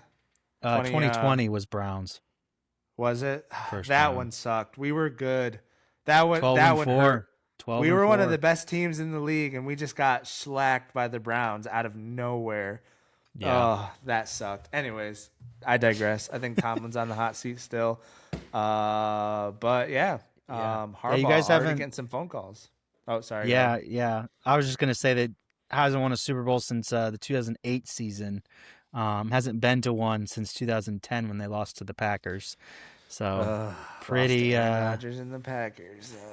yeah, pretty wild stuff. But yeah, like you said, Dang. Harbaugh's already gotten, allegedly, according to his agent, 7 phone calls inquiring about his services, which could just be his agent trying to drum up interest. But I think Dude. Harbaugh will probably have a signature on a piece of paper probably in the next week or so, if I had to guess. Um, Absolutely. And I kind of talked about this off pod, but if I was the Cincinnati Bengals, as soon as I saw Harbaugh was fired, I would have fired our head coach, called Harbaugh and said, "Whatever the frick you want, you're coming here." Because yeah, he's a defensive coach. They need help on the defensive end so badly. He would come in, fix that. You already have Joe Burrow, who literally can take care of everything on the offense. You don't need to worry about anything on that side of the ball. And he knows the division. mm, I mean, he'd be in the same division. He'd be able to stick it to the Ravens. He's a Super Bowl winning coach, so he has that experience. Like, I think it's a no brainer. If I was yeah, the owners of Cincinnati, I'm calling Harbaugh and I'm saying, hey, our head coach, he's out tomorrow. Do you yeah, want in? Whatever you want, we'll get it done. And I yeah. would just get it done somehow. I can't believe that Zach Taylor has survived another season as the Right? Bengals coach. Like the Right? underperformance, I get there's been injuries, how bad that defense looks. Like they looked worse than the Cowboys this year, and that's pretty hard to do. Yeah. And just his seeming like disagreements with Joe Burrow on public stages and games and stuff, just not a great look. So I'm shocked that they're keeping him around. But yeah, like you said, with the names that are floating around right now, I would have fired him yesterday. But Hmm. another name that's kind of an OG that came in with pretty high expectations, Pete Yeah. Carroll, one and done, fired. He's getting pretty up there in age though, but Yeah, he Raiders is. came in maybe not with a ton of expectation, but signed Geno Smith, who's also pretty old for a lot of money, drafted Ashton Genty, and then proceeded to run him into the ground with no offensive linemen that are worth anything. Defense is terrible outside of Max Crosby, but he is one and done. So pretty. I was a little bit surprised seeing this just because you'd think that they'd get him, for a couple seasons here, try to build a little bit, but decided to cut their losses early. Again, maybe trying to go in a different direction with the younger guy. Yeah, like you said, I was surprised as well. Just the fact that it was 1 year. I was Yeah. like, okay, this after 2 years I could see that, but like 1 year. But the Raiders with Brady, I think they're really, really trying hard to build something. And you just see if you go and get the right well, one, if you get the right quarterback, which everyone says they're going to get Mendoza because they have the number one pick in the draft. So if Mendoza works Wow. out, they Mendoza's a probably number one pick. Yeah, that's what they're saying. You're He not doesn't high on him? seem like a number one pick to me, Dang, but okay. We'll have to get into that in anyways. a little bit. But obviously, if they're gonna get the number one pick and they're gonna get the quarterback that they think will be their future, they probably didn't think Pete Carroll was the guy to do it. And if you look at like the Ben Johnsons and the Matt LaFleur's and like all these other coaches that are like quarterback friendly and very offensive minded, like they're probably thinking we need someone like that if we're gonna go get a quarterback that's worth his salt out of the draft. Like we don't want to ruin him with, like you said, an aging Pete Carroll that's obviously defensive minded and probably wouldn't get the most out of him. So I can see if you're looking at it from that perspective, you're like, okay, that makes sense. But definitely surprised, one and done. But it definitely has to be through that lens they're looking through in order to make this decision after 1 year getting rid of Pete Carroll. Yeah, yeah. Just roster mismanagement all over the place for the Raiders, which you have kind of come to expect. Tom Brady hasn't made anything better, at least not yet, in his first year of year or two of ownership Come out here. of retirement. Yeah, Max Crosby might be on the out and out too. Did you see he was not happy about getting benched the last couple games of the season? Yeah. Posting those Instagram vids of him being more than healthy. So we'll see how Yep. that situation progresses. But signing Geno Smith at 35 years old on a multi-year huge extension was probably not the best move. But Not the now move, they're going to have to yeah. figure it out with a new coach. Next one, Browns fire two-time Coach of the Year Kevin Stefanski. Another pretty hot coaching candidate. Probably gotten 7 or 8 phone calls himself from several teams wanting an interview here pretty quickly. What do you say about Probably, yeah. Stefanski going? He's probably saying, "Thank you, sir. We'll be going to a different, better team that's not a dumpster fire here soon." Yeah, the Browns are so bad that I was actually like, yeah, sure, fire Stefanski. Like, because you think in your mind, like, first thing to go is like, sure, we need to get rid of the coach. Like, but if you really take a step back, like, coach of the year, 2-time coach of the year, he's actually a really, really good coach. The Browns organization is the problem. Like, the upper management is the real problem. Like, just the draft picks and like getting like the circus that is Shador, even though Shador actually ended up being like a decent quarterback. I'm not going to say he's a franchise guy, but a decent quarterback.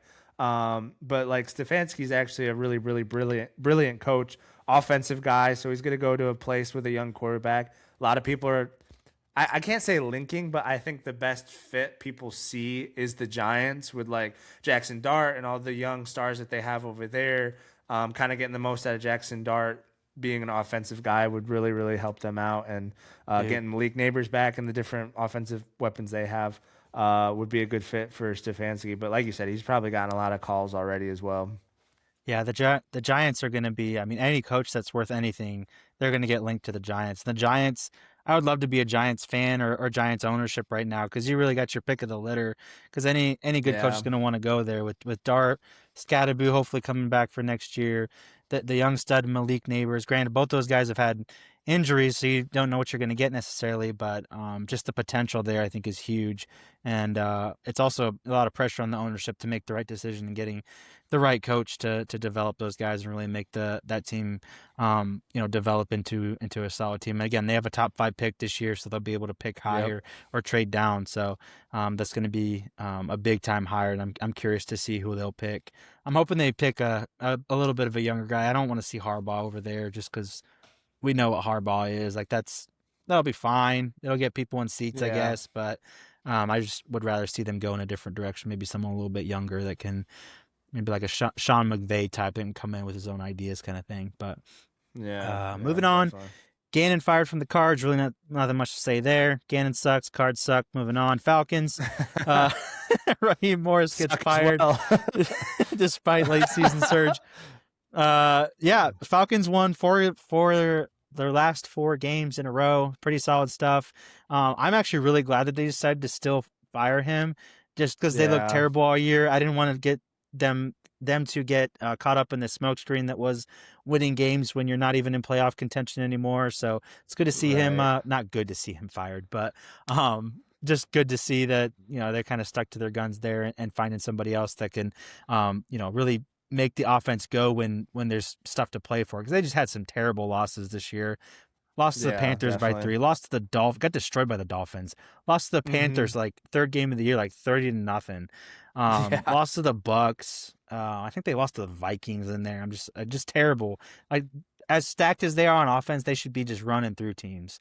So Yeah. hopefully they make the right decision as well with a team. Again, I think they're going to be a hot destination as well, just with the pieces that they have on offense. Yeah, definitely. And also getting rid of their GM too, so making wholesale changes Huge. over there as Which well. is which is how you Yeah. need to do it. Like you get the GM and Yeah. the coach at the same time. Because so often Absolutely. they fire one and then they fire the other, and then a year later it's just, you got to They're get not the aligned. timeline. Yeah. Yeah, exactly on the Yeah. same Yeah. on the same Yeah. wavelength. Yeah. Reset the Uh, timeline and just keep moving on. That's what you got to do. That's what exactly. Cliff yeah. Kingsbury not fired, but decided to part ways with the Commanders. Commanders just had a really disappointing season after their really high season last year. A lot of injuries, especially to Jaden Daniels. He's probably looking for a Yeah. head coaching job, but he said he'd also be open to offensive coordinator positions. And the team that I've seen them most linked with, the Oh Chiefs, no. if they get rid of Matt Nagy. Matt Nagy's trying to get a head coaching job. Can you imagine Kingsbury and the Chiefs, bro? No, I can, and it scares Reuniting me. with Patrick Mahomes, his I QB mean, attack. if they do that, Kelsey's coming back. He's like, dude, I'm gonna be wide open, and I don't even have to do anything. Like Yeah. the schemes between Kingsbury and Andy Reid drawing stuff up, dude. Nightmare fuel for the rest of the league. Nightmare fuel. Yeah, for sure. I hope that doesn't happen, but that would be dangerous. If I was the Chiefs, I'd be doing everything I can. I'd be firing Nagy Yeah. yesterday. I'd be throwing all kinds of money at Kingsbury. You imagine Oh Kingsbury, your yeah. offensive coordinator, Spags, your defensive coordinator, and Andy Reid is your head. I was like, Yeah. bruh. Now they just got to get the players. But anyway, That's true. That's true. The people lastly, that actually play the games. Yep. Philip Rivers Uh, getting some head coach or some coaching looks. I don't want to say head I can coaching see it. necessarily, but you think he lands any jobs, and you think he'd be interested in something like that? Yeah, I actually had the Colts game on the other day, even though Texans had sat all their starters and they were rolling out Riley Leonard, but they were talking Yeah. about obviously they do the production meetings and stuff like that. And they were talking to Rivers, and he was like, "Yeah, after this, he's like, I feel like I could actually do like well as a coach, like OC or a head coach eventually in the NFL." Obviously, he's kind of waiting for his son, who's like highly touted right now. He's going to graduate, I think, this year and go to college. So Yeah. it could be a prime situation. Maybe he follows his son to college or, makes the jump to college, not necessarily with his son. But I definitely could see Philip. I mean, dude came in and just started slicing up defenses just with couldn't move. But I mean, he was setting up coverages and calling everything out, switching plays. The mind's definitely there to be a coach. So it all determines on if that's what he feels like he wants to do. And he's left the door open from what he's said in the comments he's made. Yeah. Leonard looks good as well. So He does, yeah. maybe not a franchise quarterback, but he can at least move a little bit, which kind of opened up a secondary option there for the Colts there late in the season. But we'll see where everybody lands. Whew, all right. That was a long NFL segment. Obviously, like we said, it was going to go long because we had to do a lot of catch up and then just all the craziness with the end of the season and big games, setting up the playoffs coming up this weekend, which we will be tuned into and anticipating for sure. It's such a good time of year, dude. Like NFL playoffs, we got the Final Four in college football, which we will talk about in a short minute. But yeah, we'll head over to that here in just a few. Alrighty. Knocking it down a level. It's college. Talk about a little college football playoff action. We're going to skip over the bowls because no one gives a crap anymore, and they're all just mayonnaise and Pop-Tarts and Cheez-Its all over the place nowadays. Don't hate on the Pop-Tart bowl, bro. Best bowl Dude, it there was pretty is. lit this year. I ain't going to lie. I'm not going to lie. The helmets look pretty sick. What? Who even played in it? I don't even know who played in the Pop-Tart I think bowl. TCU and some scrub. Gotchas. That sounds about right. I just love the mascot, the little Pop-Tart that's ripping out of the Pop-Tart tinfoil or whatever. So funny. Love seeing that all over my For You Anyways, page. back to some real football. Yes, sir. Two games we're going to skip over because they don't even deserve to be mentioned. Ole Miss destroying Tulane 41-10 and Oregon beating JMU 51-34. That one not nearly as close as the final score line. Nope. Seems like there. So we're going to talk about Bama, Oklahoma first of all. Bama going into Norman to face the Sooners here. Sooners jump out to a huge 17-0 lead in the first half. Bama come clawing back to tie it actually before the first half was over, and then just kind of kick it into gear. And the Sooners, I really consider this to be a Sooners choke job more than it was a Crimson Tide Absolutely. comeback, Yeah. even though the Crimson Tide did look good, especially in that second half. Sooners just couldn't get anything going. Huge choke job by the Sooners. So we're yet to get a playoff victory, even though they've been like 3 or 4 times now. I know the Sooners have to be one of the biggest disappointments of the college football season for sure. I mean, Mateer was on like a Heisman level pace. Obviously, he got hurt. They were high and flying in the SEC, but then lo and behold, Bama finds a way to beat them in the college football playoffs. Did not like seeing that. Always rooting against Alabama. Always, dude. Always, man. Forever and always rooting against them. I don't even care. Even if my favorite player ever plays there, never gonna root for them. I don't think I watched the end of this because I think I like turned it off because I was like, oh, use I the did too, bro. I was like, Sooners aren't coming back. Whatever. Yeah, I was like, yeah, we're done with this. But Bama finds a way, beats Oklahoma and sets up a match against Indiana in the next round. Yeah, honestly, this game was so long ago, I can't really remember what happened in the second half. I just Yeah, remember me being neither. like, yeah, Tiger winning. OU's cooked. Whatever. See you later. Yeah. Yep. John Mateer had a solid game. I do remember that. Yeah, not bad. But he just couldn't kick it into gear when they really needed it in the second half.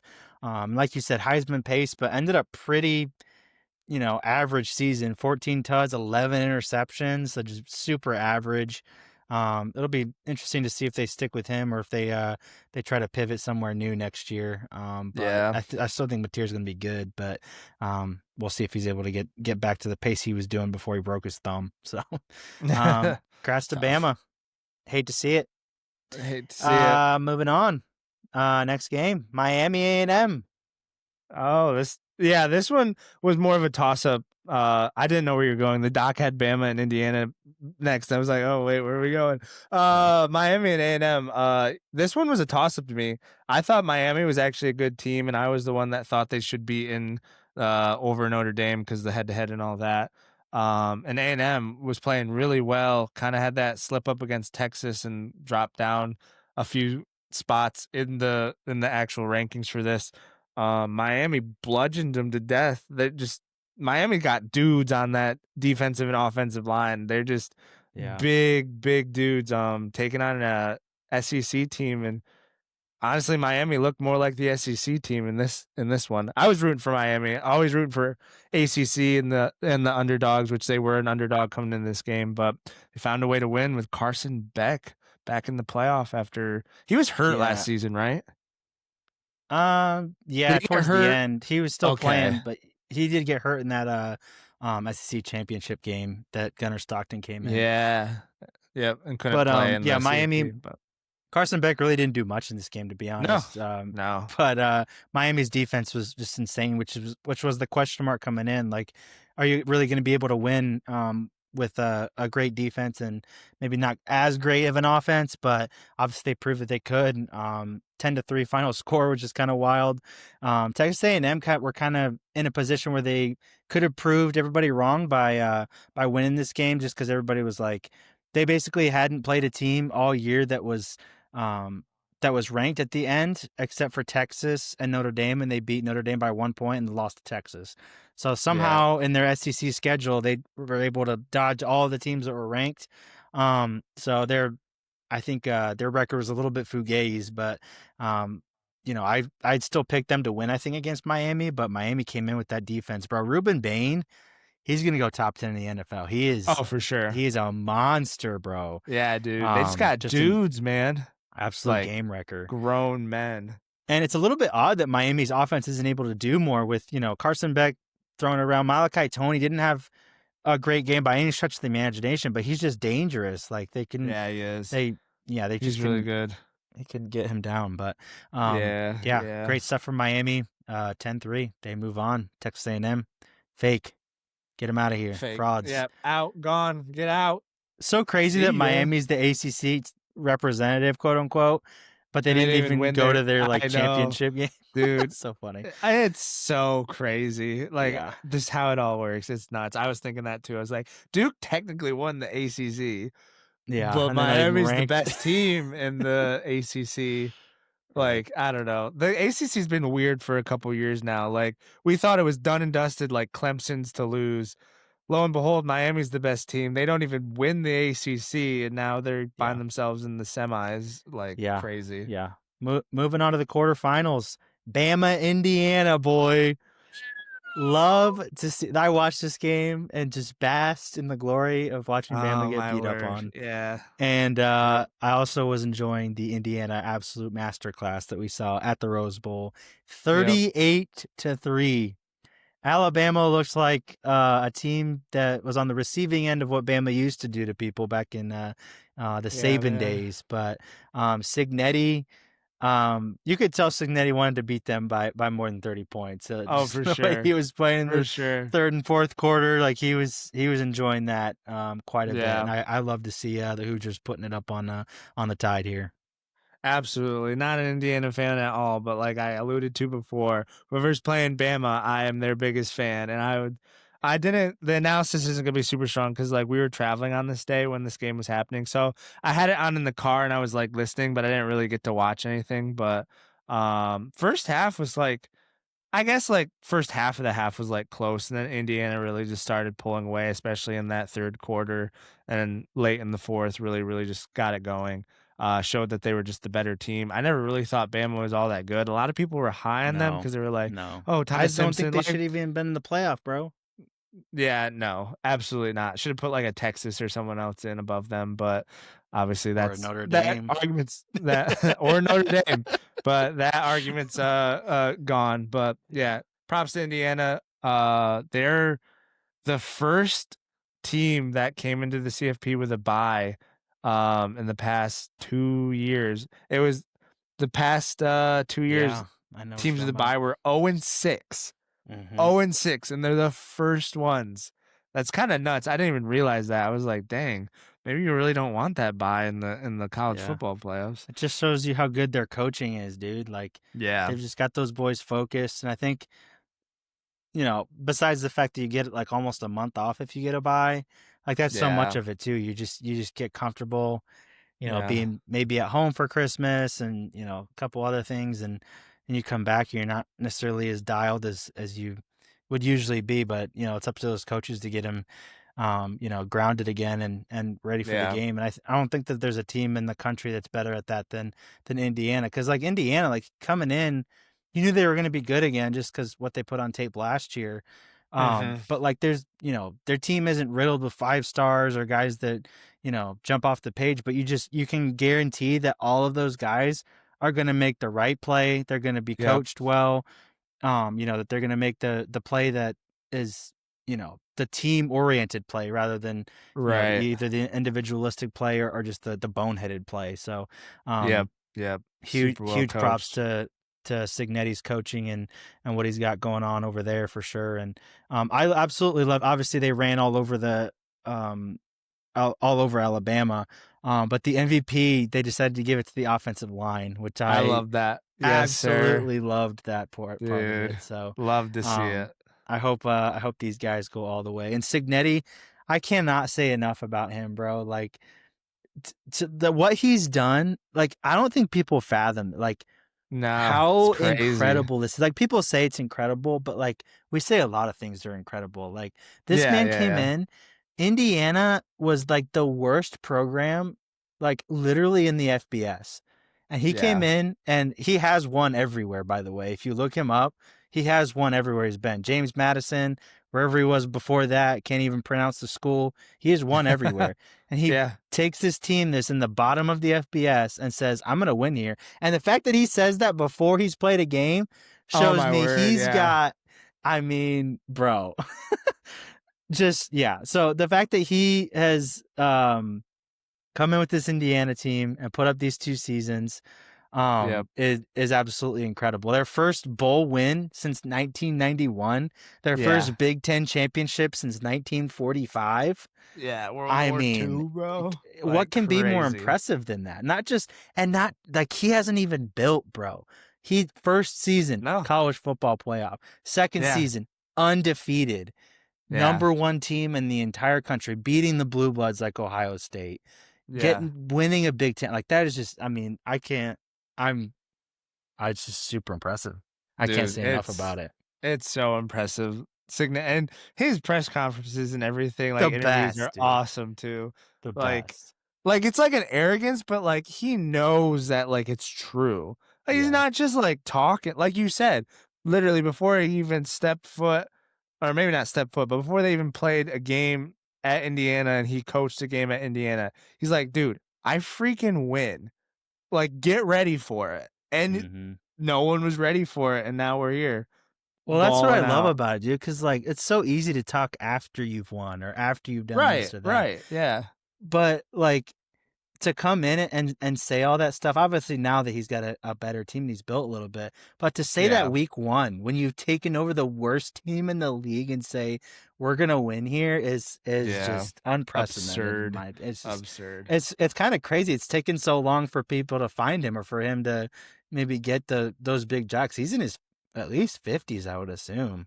I think it's So, older than that, actually. maybe He's in his up there, he's an 60s. old guy, Yeah, but but he'll be coaching for a little while, I would assume. yeah, And he definitely, doubled definitely. down with the Hoosiers, bro, like, after Penn State and all those Oh, other yeah, coaches, I mean, I'm sure they yeah. were throwing a Brinks truck at him, and he decided to stay with the Hoosiers, which you love to I would see, say so he definitely signed a hefty extension, but, like, yep. I'm sure there's a blank check waiting for him in the 80s office whenever he wants it. Like, Yeah, I he's gonna would be at Indiana as long as he wants to be at Indiana. That's kind of how it's gonna go, so yeah, for sure. alright. Moving on. Little Big time Ohio game. State, Miami action, huh? Let's go, dude. This I'll was I'll just such throw it over to you here really quick. oh, such a good weekend, dude. Bama loses, Ohio State loses, out of the CFP. Love to see it. I haven't talked much about my hatred for Ohio State. I don't really say I just I don't know. They're just one of those teams I don't like. I think their fans are annoying. Sorry, Steven. But like you're not one of the annoying ones. A majority of them are though. Like I just Yeah. really can't and same with Bama freaking fans. Like it's really the fan bases I just can't stand. But Bama and dude, Michigan are the worst to me, man. Oh my but like goodness. this has got to be the upset of the freaking tournament up to this point. I mean, we'll touch on another one that happened, but I think this one's bigger because it's little old. Was it Miami's the 12th seed, right? They're the last team to get 10. in. Oh, they were 10. That's right, Remember because the 2 scrub teams, the two JMU scrub and teams that I don't even compute that those were even games. I actually thought Oregon had a bye, like to be completely honest. I was like, who did Oregon play it did feel that before? way. But anyways, Miami knocking off Ohio State, who many thought even after Indiana beat them was still like the best team in the country. Obviously, you have to Yeah. respect the head-to-head. Indiana beating them in the Big Ten championship game. Obviously, Indiana is a good team as well, but Ohio State always littered with NFL teams. They have an DC, former NFL DC, who's actually like absolutely balling out with this defense. And Miami just comes in and like we talked about, they have dudes and they manhandled Ohio State. And it was impressive what they did. They deserved it. It wasn't like some weird fluky win where they just like, kept it close to the end and got a fumble and like kicked a last minute field goal. Like it was like Miami is the real deal and well deserved win against Ohio State. Really, really fun game to watch, and I enjoyed every bit of it for sure. Yeah. Yeah, great game by the Canes here. Yeah, I remember when they went up in the first half, they score one touchdown, you're like, "All right," like, Ohio State's just settling in a little bit. And they score the second touchdown, you're like, Yep. "All right, going into half, 14-0 Miami." And you still kind of expect Ohio State to just kind of kick it into gear, get the ball to Carnell Tate and Jeremiah Smith Yeah. and just kind of let those boys cook. But again, that Miami defense just making it super hard on them to do anything. And they scored a couple touchdowns there in the second half, but just too little, too late. Miami just kind of able to run it a ton in the second half and be able to close that game out. Really, I wouldn't say like comfortably, but as comfortable as you can get playing the number 2 team in the country in Ohio State squad that won the championship last year. And again, they're not relying on their offense nearly as heavily as a playoff team maybe would or should. But again, their defense is absolutely incredible, and they might just drag them all the way to the national championship here. So super impressive stuff. I don't typically like Ohio State either. I do love watching Jeremiah Smith and Yeah, he's a lot of good. the skill guys that they have over there. But it's cool to see Miami win as a little bit of an underdog and kind of getting back to those early 2000s days when they were running the world of college football. So it's cool to see the U back in national prominence once again. Yeah, I mean, they basically did what Ohio State had been doing to everybody all season, holding them to under. I think this is the first team all season to score over, I think it was like 17 points on Ohio State. Their defense had just been crazy good all season. Yeah, I mean, Sand still had a good game, like 287 yards. The running back for Miami, is it Tony?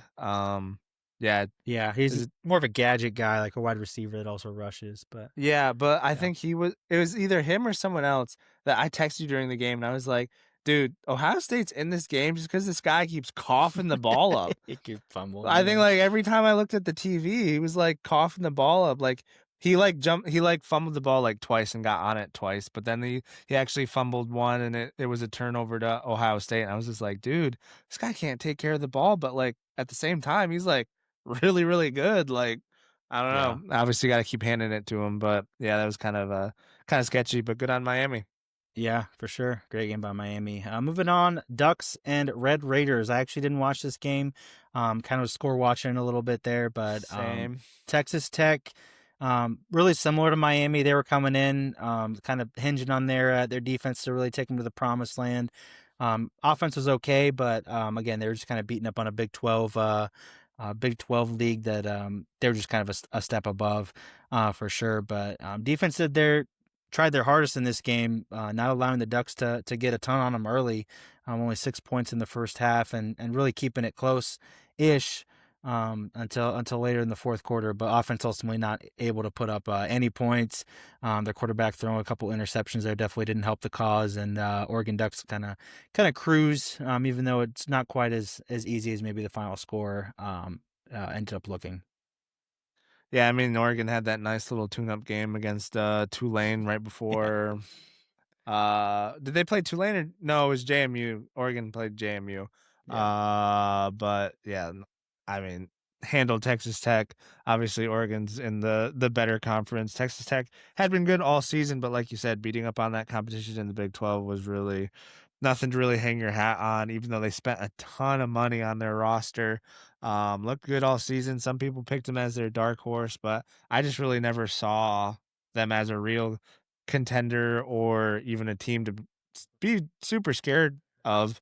I mean, their most impressive wins were taking it to BYU twice during conference play, and it's like, well, BYU really like they were good, but they weren't that great. Like, so is that really a good measuring stick for them? But obviously not. Oregon's just a wagon, even though they're, I mean, slightly in a rebuild year after losing a bunch of players last season, but or 2 seasons ago or whatever. But yeah, good for Oregon getting a huge win and a shutout against Texas Tech.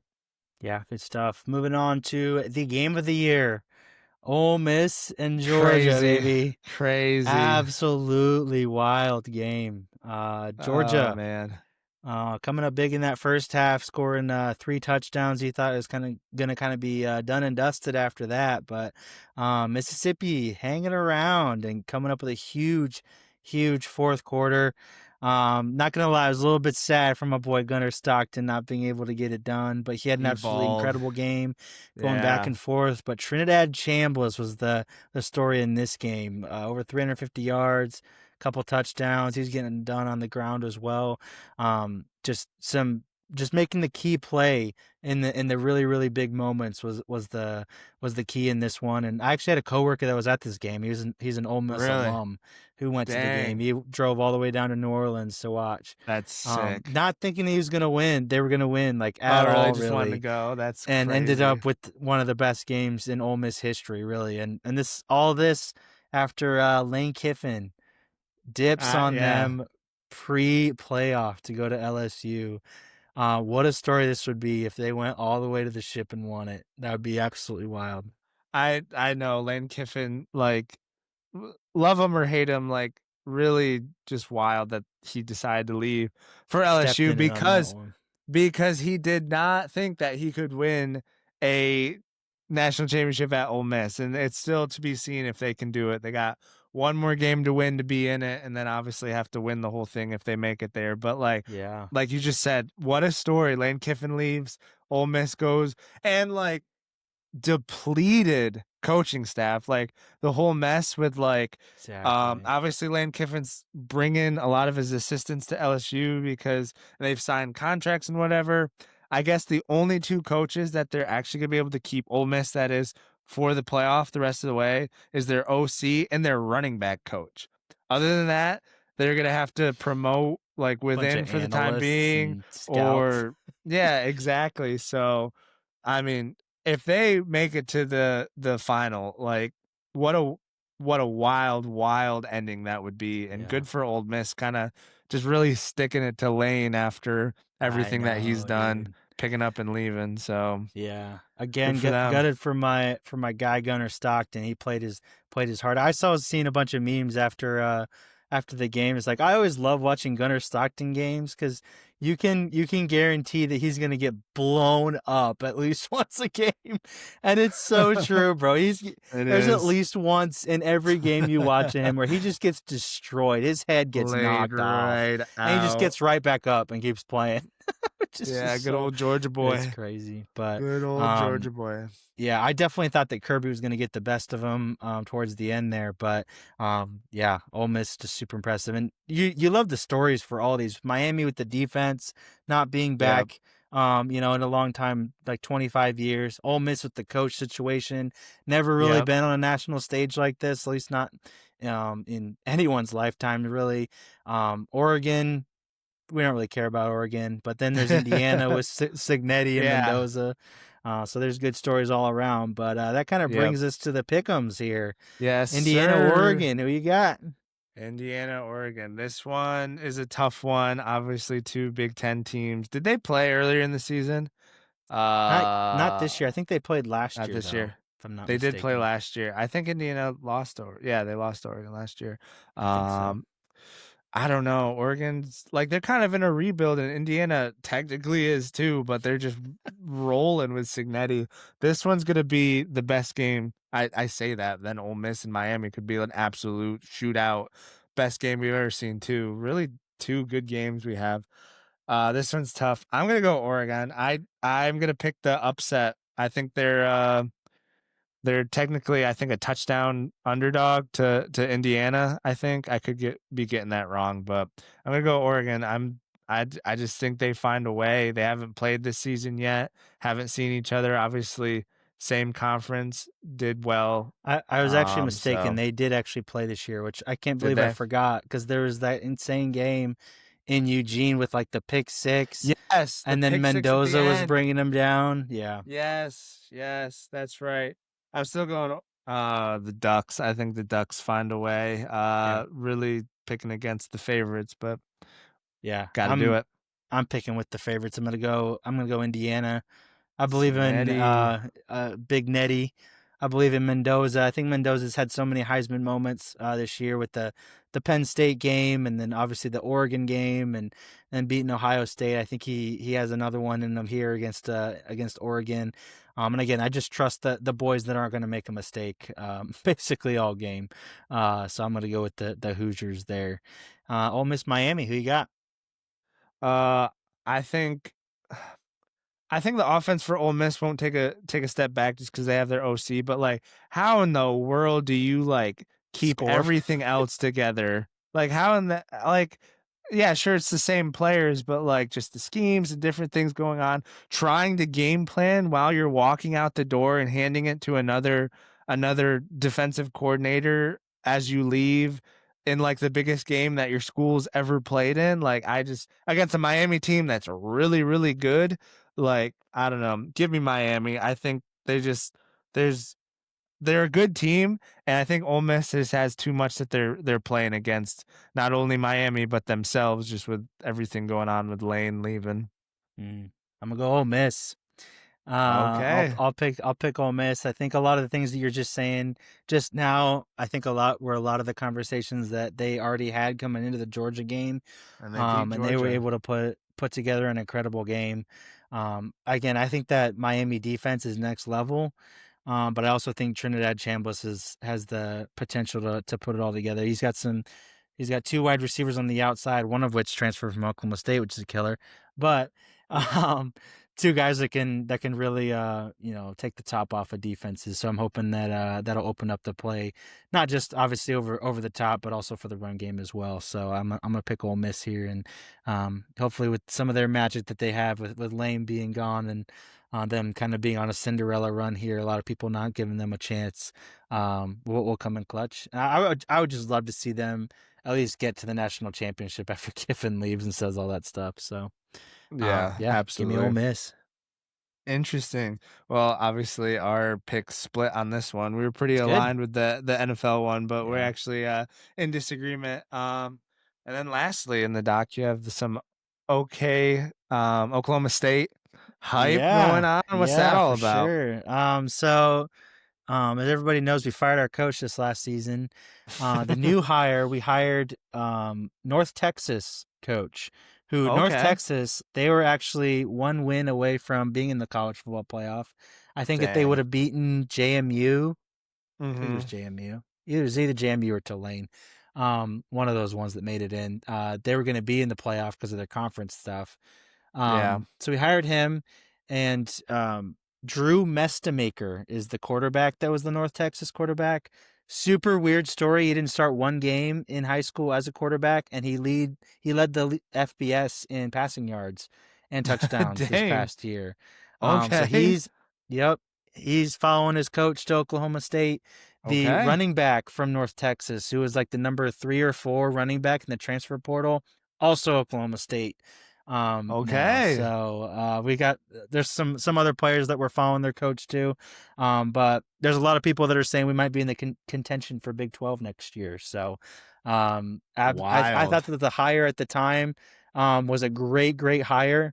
But obviously bringing some of the big boys from his previous school over too gives us some immediate an immediate boost that we definitely need because despite the fact that Mike Gundy spent like 25 years in bowl games, last couple years have not been great. Been at the bottom of the Big 12, which was kind of uncharted water as far as my lifetime is concerned. So it's good to see us Yeah. back with some juice for the football program. That's hype. That's dude, especially when you're getting players of that caliber following their coach, like, I'm you don't have to saying, wrestle bro. for them in the transfer portal, man. Dude, Yeah. that's such a good feeling, And such a good other feeling. players I think are gonna wanna come too, because not just with Oh, those players that absolutely. are coming, but the coach, he's a real young guy, like, just kind of a player's coach too, so I think he's gonna attract a lot of good players over there for sure, so, that's Nice. the crazy thing with the transfer portal, bro, like, you can go from one season, you're in the dumps to, you might be up there, which I saw a crazy stat, this is the last thing I'll say for the college football portion podcast. Um, there's like something like 12,000 players in college football playoff or not playoff, sorry, in college football in its entirety, and Uh-huh. like 4,000 something are in the portal. It's literally a Really? third of of the players in college Dang. football are in the transfer portal. They gotta fix that. They gotta do something. Nuts. I've heard so many good ideas, but no one's gonna do it because I it's not the know, bro. NCAA's idea.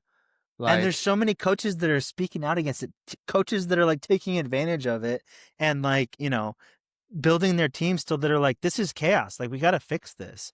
yeah. So it's Yeah. just, it's wild to me Yeah, what's we going haven't on. even started talking basketball because there's so much football going on right Uh, now. But when we get into basketball, like it's getting kind of crazy over there with the transfer portal. Like literal G League players going back to school.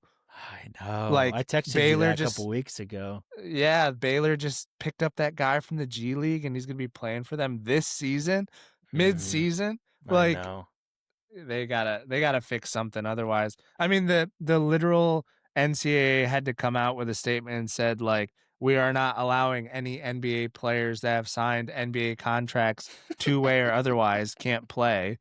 So it's like, They even What had a to world we specify live that in, because dude. someone would have found a loophole and been like, "Well, Mac McClung's technically not in the NBA because he has Yeah. a two-way." Like crazy, crazy. But anyways, that's a discussion for another day. Super hyped for the college football playoffs coming up.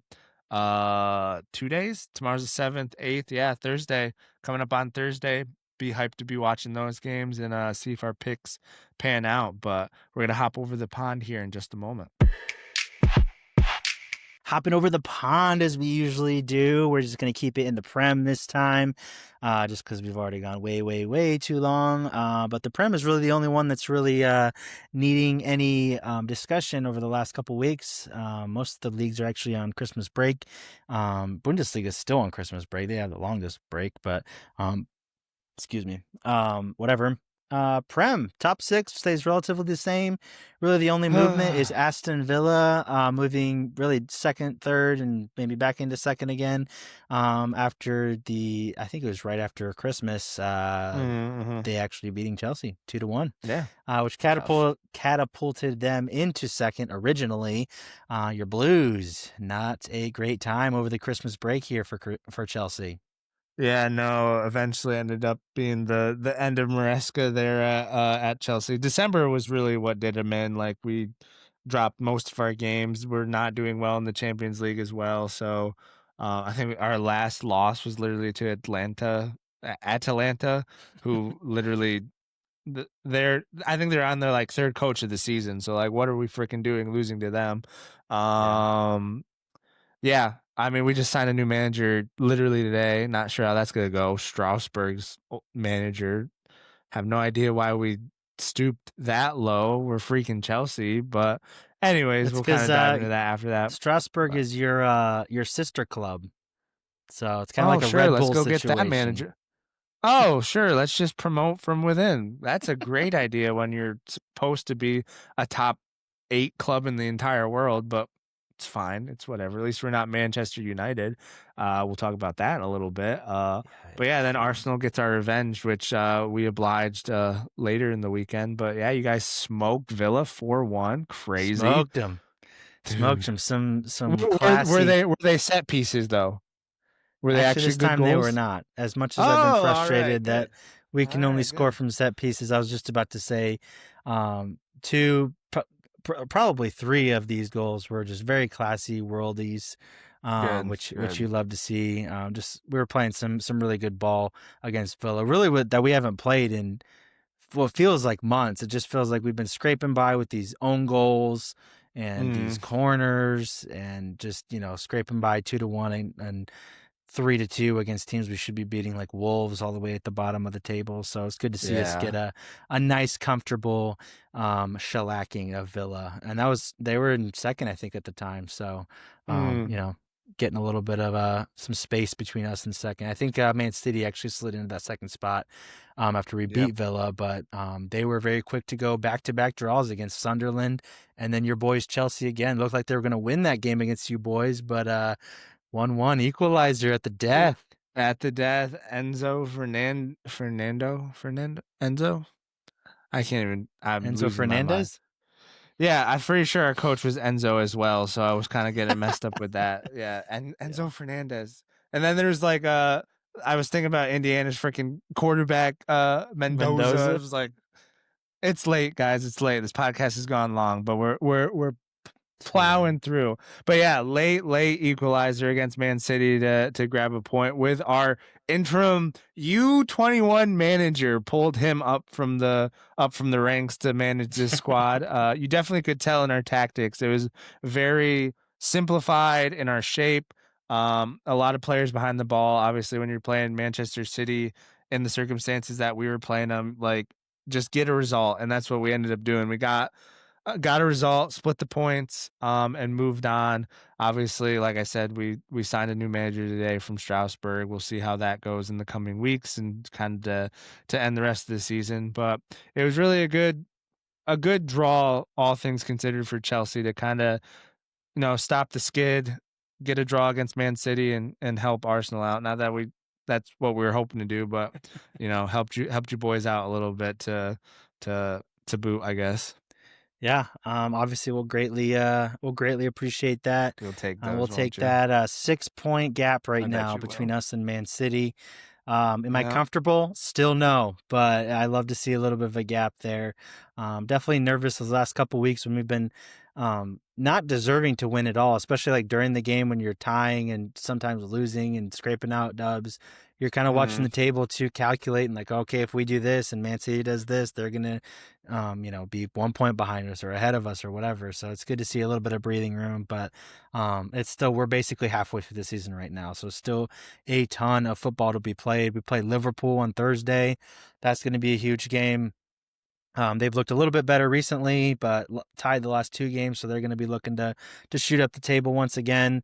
And we still play Man City head to head. We still play Chelsea head to head. Basically, everybody again. It's literally the halfway point of the season. So, you know, great stuff so far. But again, there's been some questions and some shaky times. So it's I think it's really important that we kind of nail down and get a good second half of the season. But it's been a while. It's been top at Christmas, so love to see Yeah. that.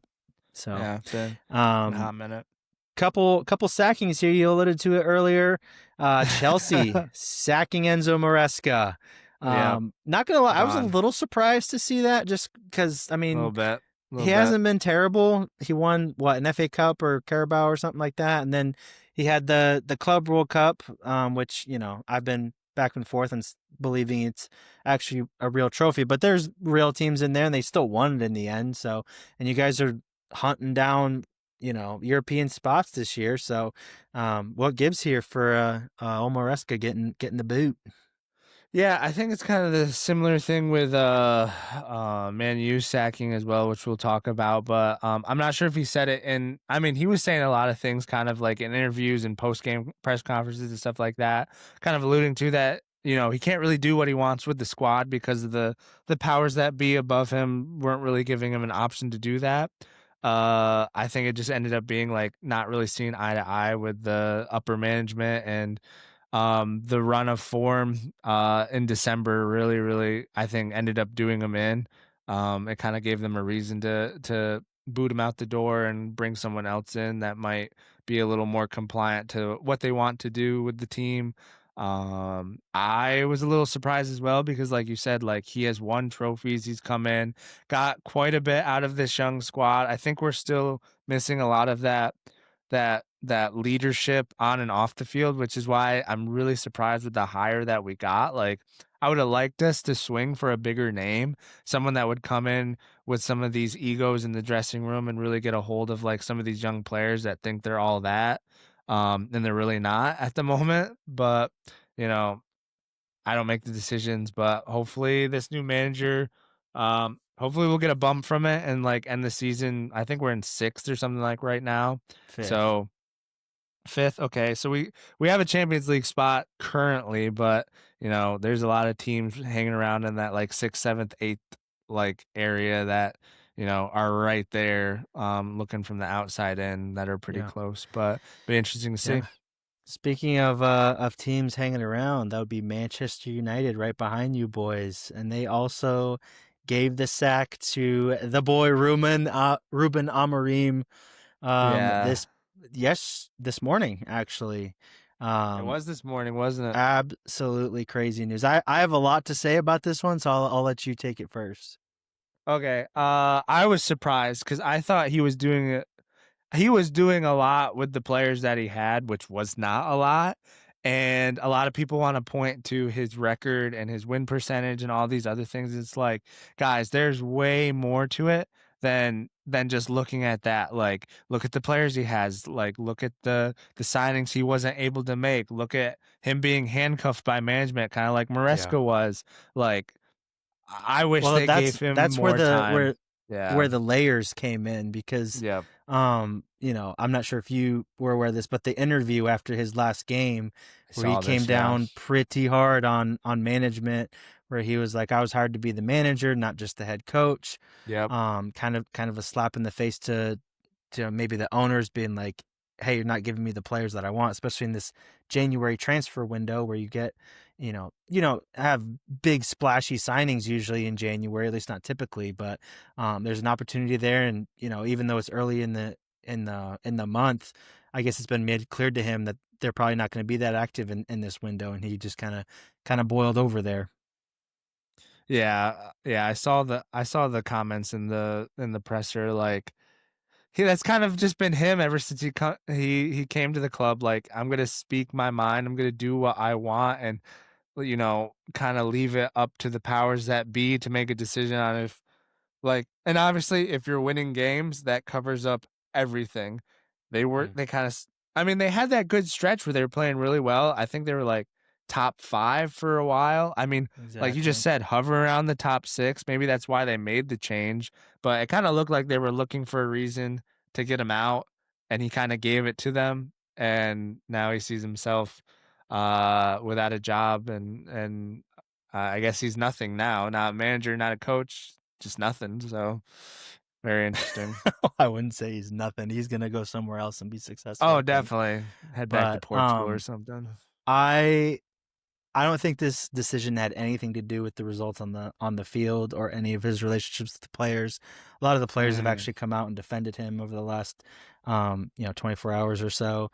yeah. Um I I've kind of been on the record before, like obviously I'm an Arsenal fan, but I do kind of sympathize a little bit with Manchester United just because of this nostalgia of what they were when I first started watching football, and with Ronaldo and everything, and then the fact that they've been bad for basically since Fergie left.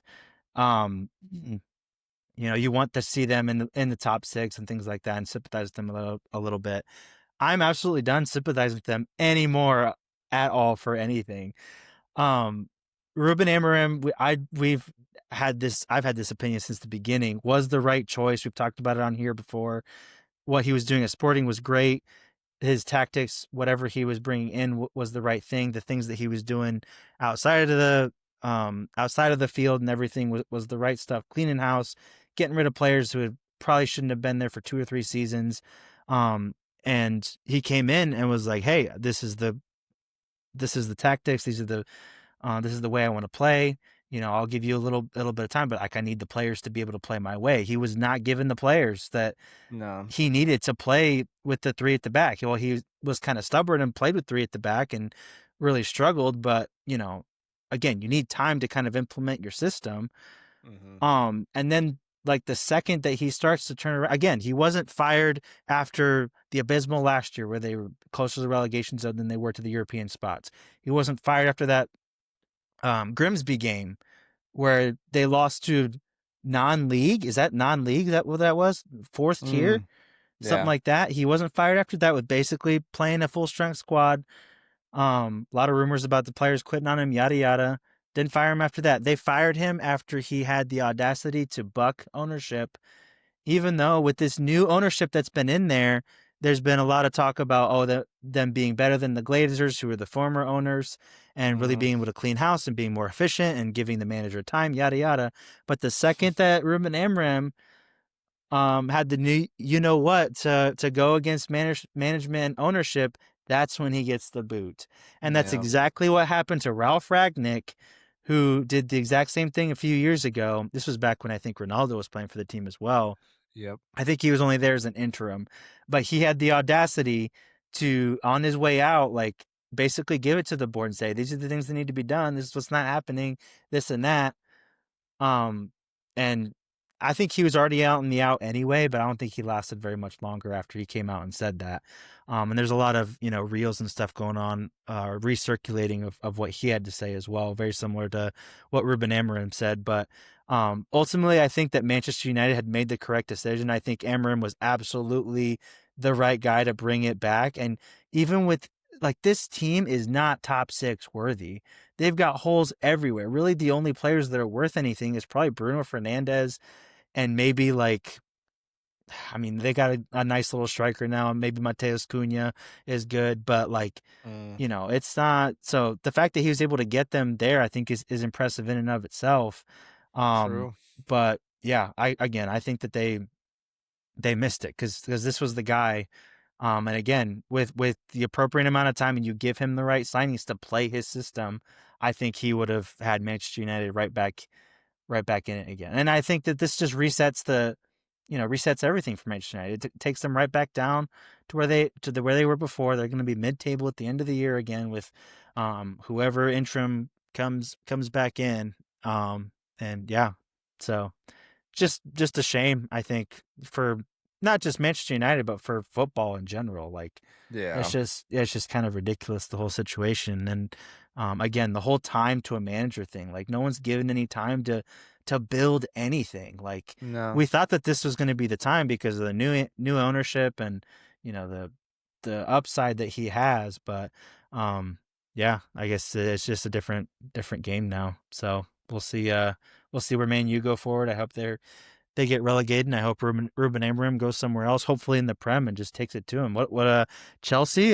Chelsea might hire Ruben Amorim, but I mean, you yeah, guys are probably just going to fire him after 4 games. He doesn't produce too. exactly. So Exactly. Yeah, like you said, that's the most frustrating part about just football in general now is like the amount of time that managers just like have. I get like if you suck right out of the gate, like kind of Ten Hag did at Leverkusen, like okay, yeah, fire him, get him out of there. Like you're not winning games, but like when you're winning but it looked trophies. good. That's the And thing. that's Like the thing, like, top 6, dude, you guys they haven't been top 6 in so long, like, literally, like, 13th last season or something stupid like that.